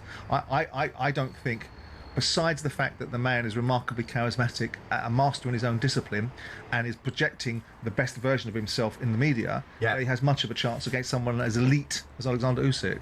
Spencer, briefly, Hamza Shiraz, one of the nicest guys in the fight game, up against Alan Begic for the WBO super middleweight title. Where's that going to go? Look, Begic comes with a brilliant record. He's had 30 fights, 29 wins, 1 draw, 23 of those inside the distance. It's all about levels. I think this is perfect timing for Hamza Shiraz, who looked brilliant against Edgar Berlanga last time out. 5th round KO. He looked big, he looked strong, and I think the title's there for him to be won. I think on Saturday night, we finally see Hamza Shiraz becoming WBO World Super Middleweight title. And we've got a huge press conference here tonight as well, Jim. It's going to be the announcement of Canelo Alvarez, you know, in a great fight he's got coming up as well, and we're really looking forward to that one. Okay, watch that sizable lorry that's just gone by, Spence. Before Spencer left for Egypt, he and Simon ended up in the studios to do another episode of Top Boxing, which is hugely popular with fight fans. I know that for a fact. And the guys had Derek Chisora in studio with them. It all got a little bit, how do I describe it, testy. Isn't there an element of you're kind of pulling the wool over the public's eyes? On what? Well, you've said twice now. You know the problem is... You said that this is the last dance in 2 fights. Can I explain something to you? Tell me. I never said I'm retired. I said last dance. Yeah, that was the headline. You did. You said it's your last fight. I didn't give that. That was Frank Warren who gave that. I was like... No, you said it. No. You said it to us. Yeah. You said that was in Manchester, your last dance. Yeah, great. Yeah. Last dance in the United Kingdom. Your last fight. You said you were retiring. And for me, looking at you, and you're not going to like me. This is the problem with you, yeah? There's nothing to do with it. You always make things like, oh, wow, my way is the way. No. That's not my way. We're having a debate here. It's what you said. You said you were retiring. Now, it's your gift not to... No. You can do what you want. You didn't call me here to try to put it on me, because I can just flip the tables easily. So don't try without... I mean, what's going on, Simon? Did Chisora take the baton from Deontay Wilder? Yes, absolutely. Well, I introduced the show saying last time I saw you in the studio was with your little mate, Deontay Wilder, and we were having such a lovely time. But Derek was getting cross because I had said to him, you can't say to people that you're going to be retiring and keep on rinsing an outcome for yourself out of it. You can do what you want if you want. And I'd also gone on to say, which Spencer probably said I shouldn't have said, was there's 2 fighters in that ring, one of them that couldn't throw a punch and one of them wouldn't. So I don't want to see that again. So Derek got a bit cross with me. One day, Spencer, somebody's going to lamp him in that top boxing studio. Spencer, finish this off for me. Do you think we'll ever see Chisora in the ring again with gloves on? Absolutely, yes, I do think that, and the reason I say that is obviously not just because of what he said on the show, but I speak to him on a daily basis anyway. He's actually called me twice while I've been out here telling me how bored he is and that he does want the Deontay Wilder fight again. He feels that decision should have gone his way. By the way, he did say, look, forget me fighting the young fighters coming through, the Moses Atamas, them sort of guys. I'm running a mile. I want one fight, and that's with Deontay Wilder, a guy that's my age, of a similar stage of his career, and I think I deserve to run that back again. So the answer is yes, we will see Derek Chisora in the ring again. Spencer, thank you very much indeed. Remember, when you head back to your hotel, walk like an Egyptian. Superb. Is that as far as it got? Did you successfully manoeuvre out the studio after that little he's test? fine. Derek is a good lad, beside the fact that he was acting out there. And of course, I know that with Spencer in the studio, in the same way that he insulated me from Deontay Wilder, I'll always be safe with Spencer looking after me. Simon, well done. No. Thank you so much. Spencer and the guys out in Egypt, looking forward to the event that is Usyk Verhovven. Thank you so much, everybody. We are coming up this Thursday lunchtime to 1 o'clock.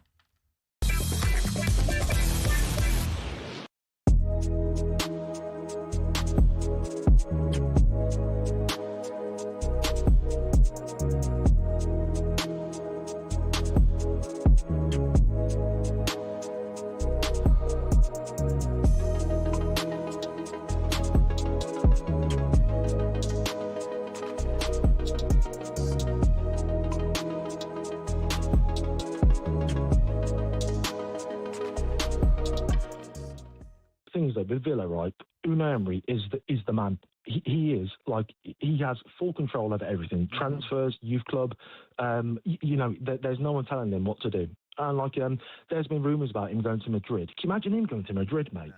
If he's going to bench Mbappe to play someone else, mate, he'd get ousted straight away, wouldn't he? Yeah.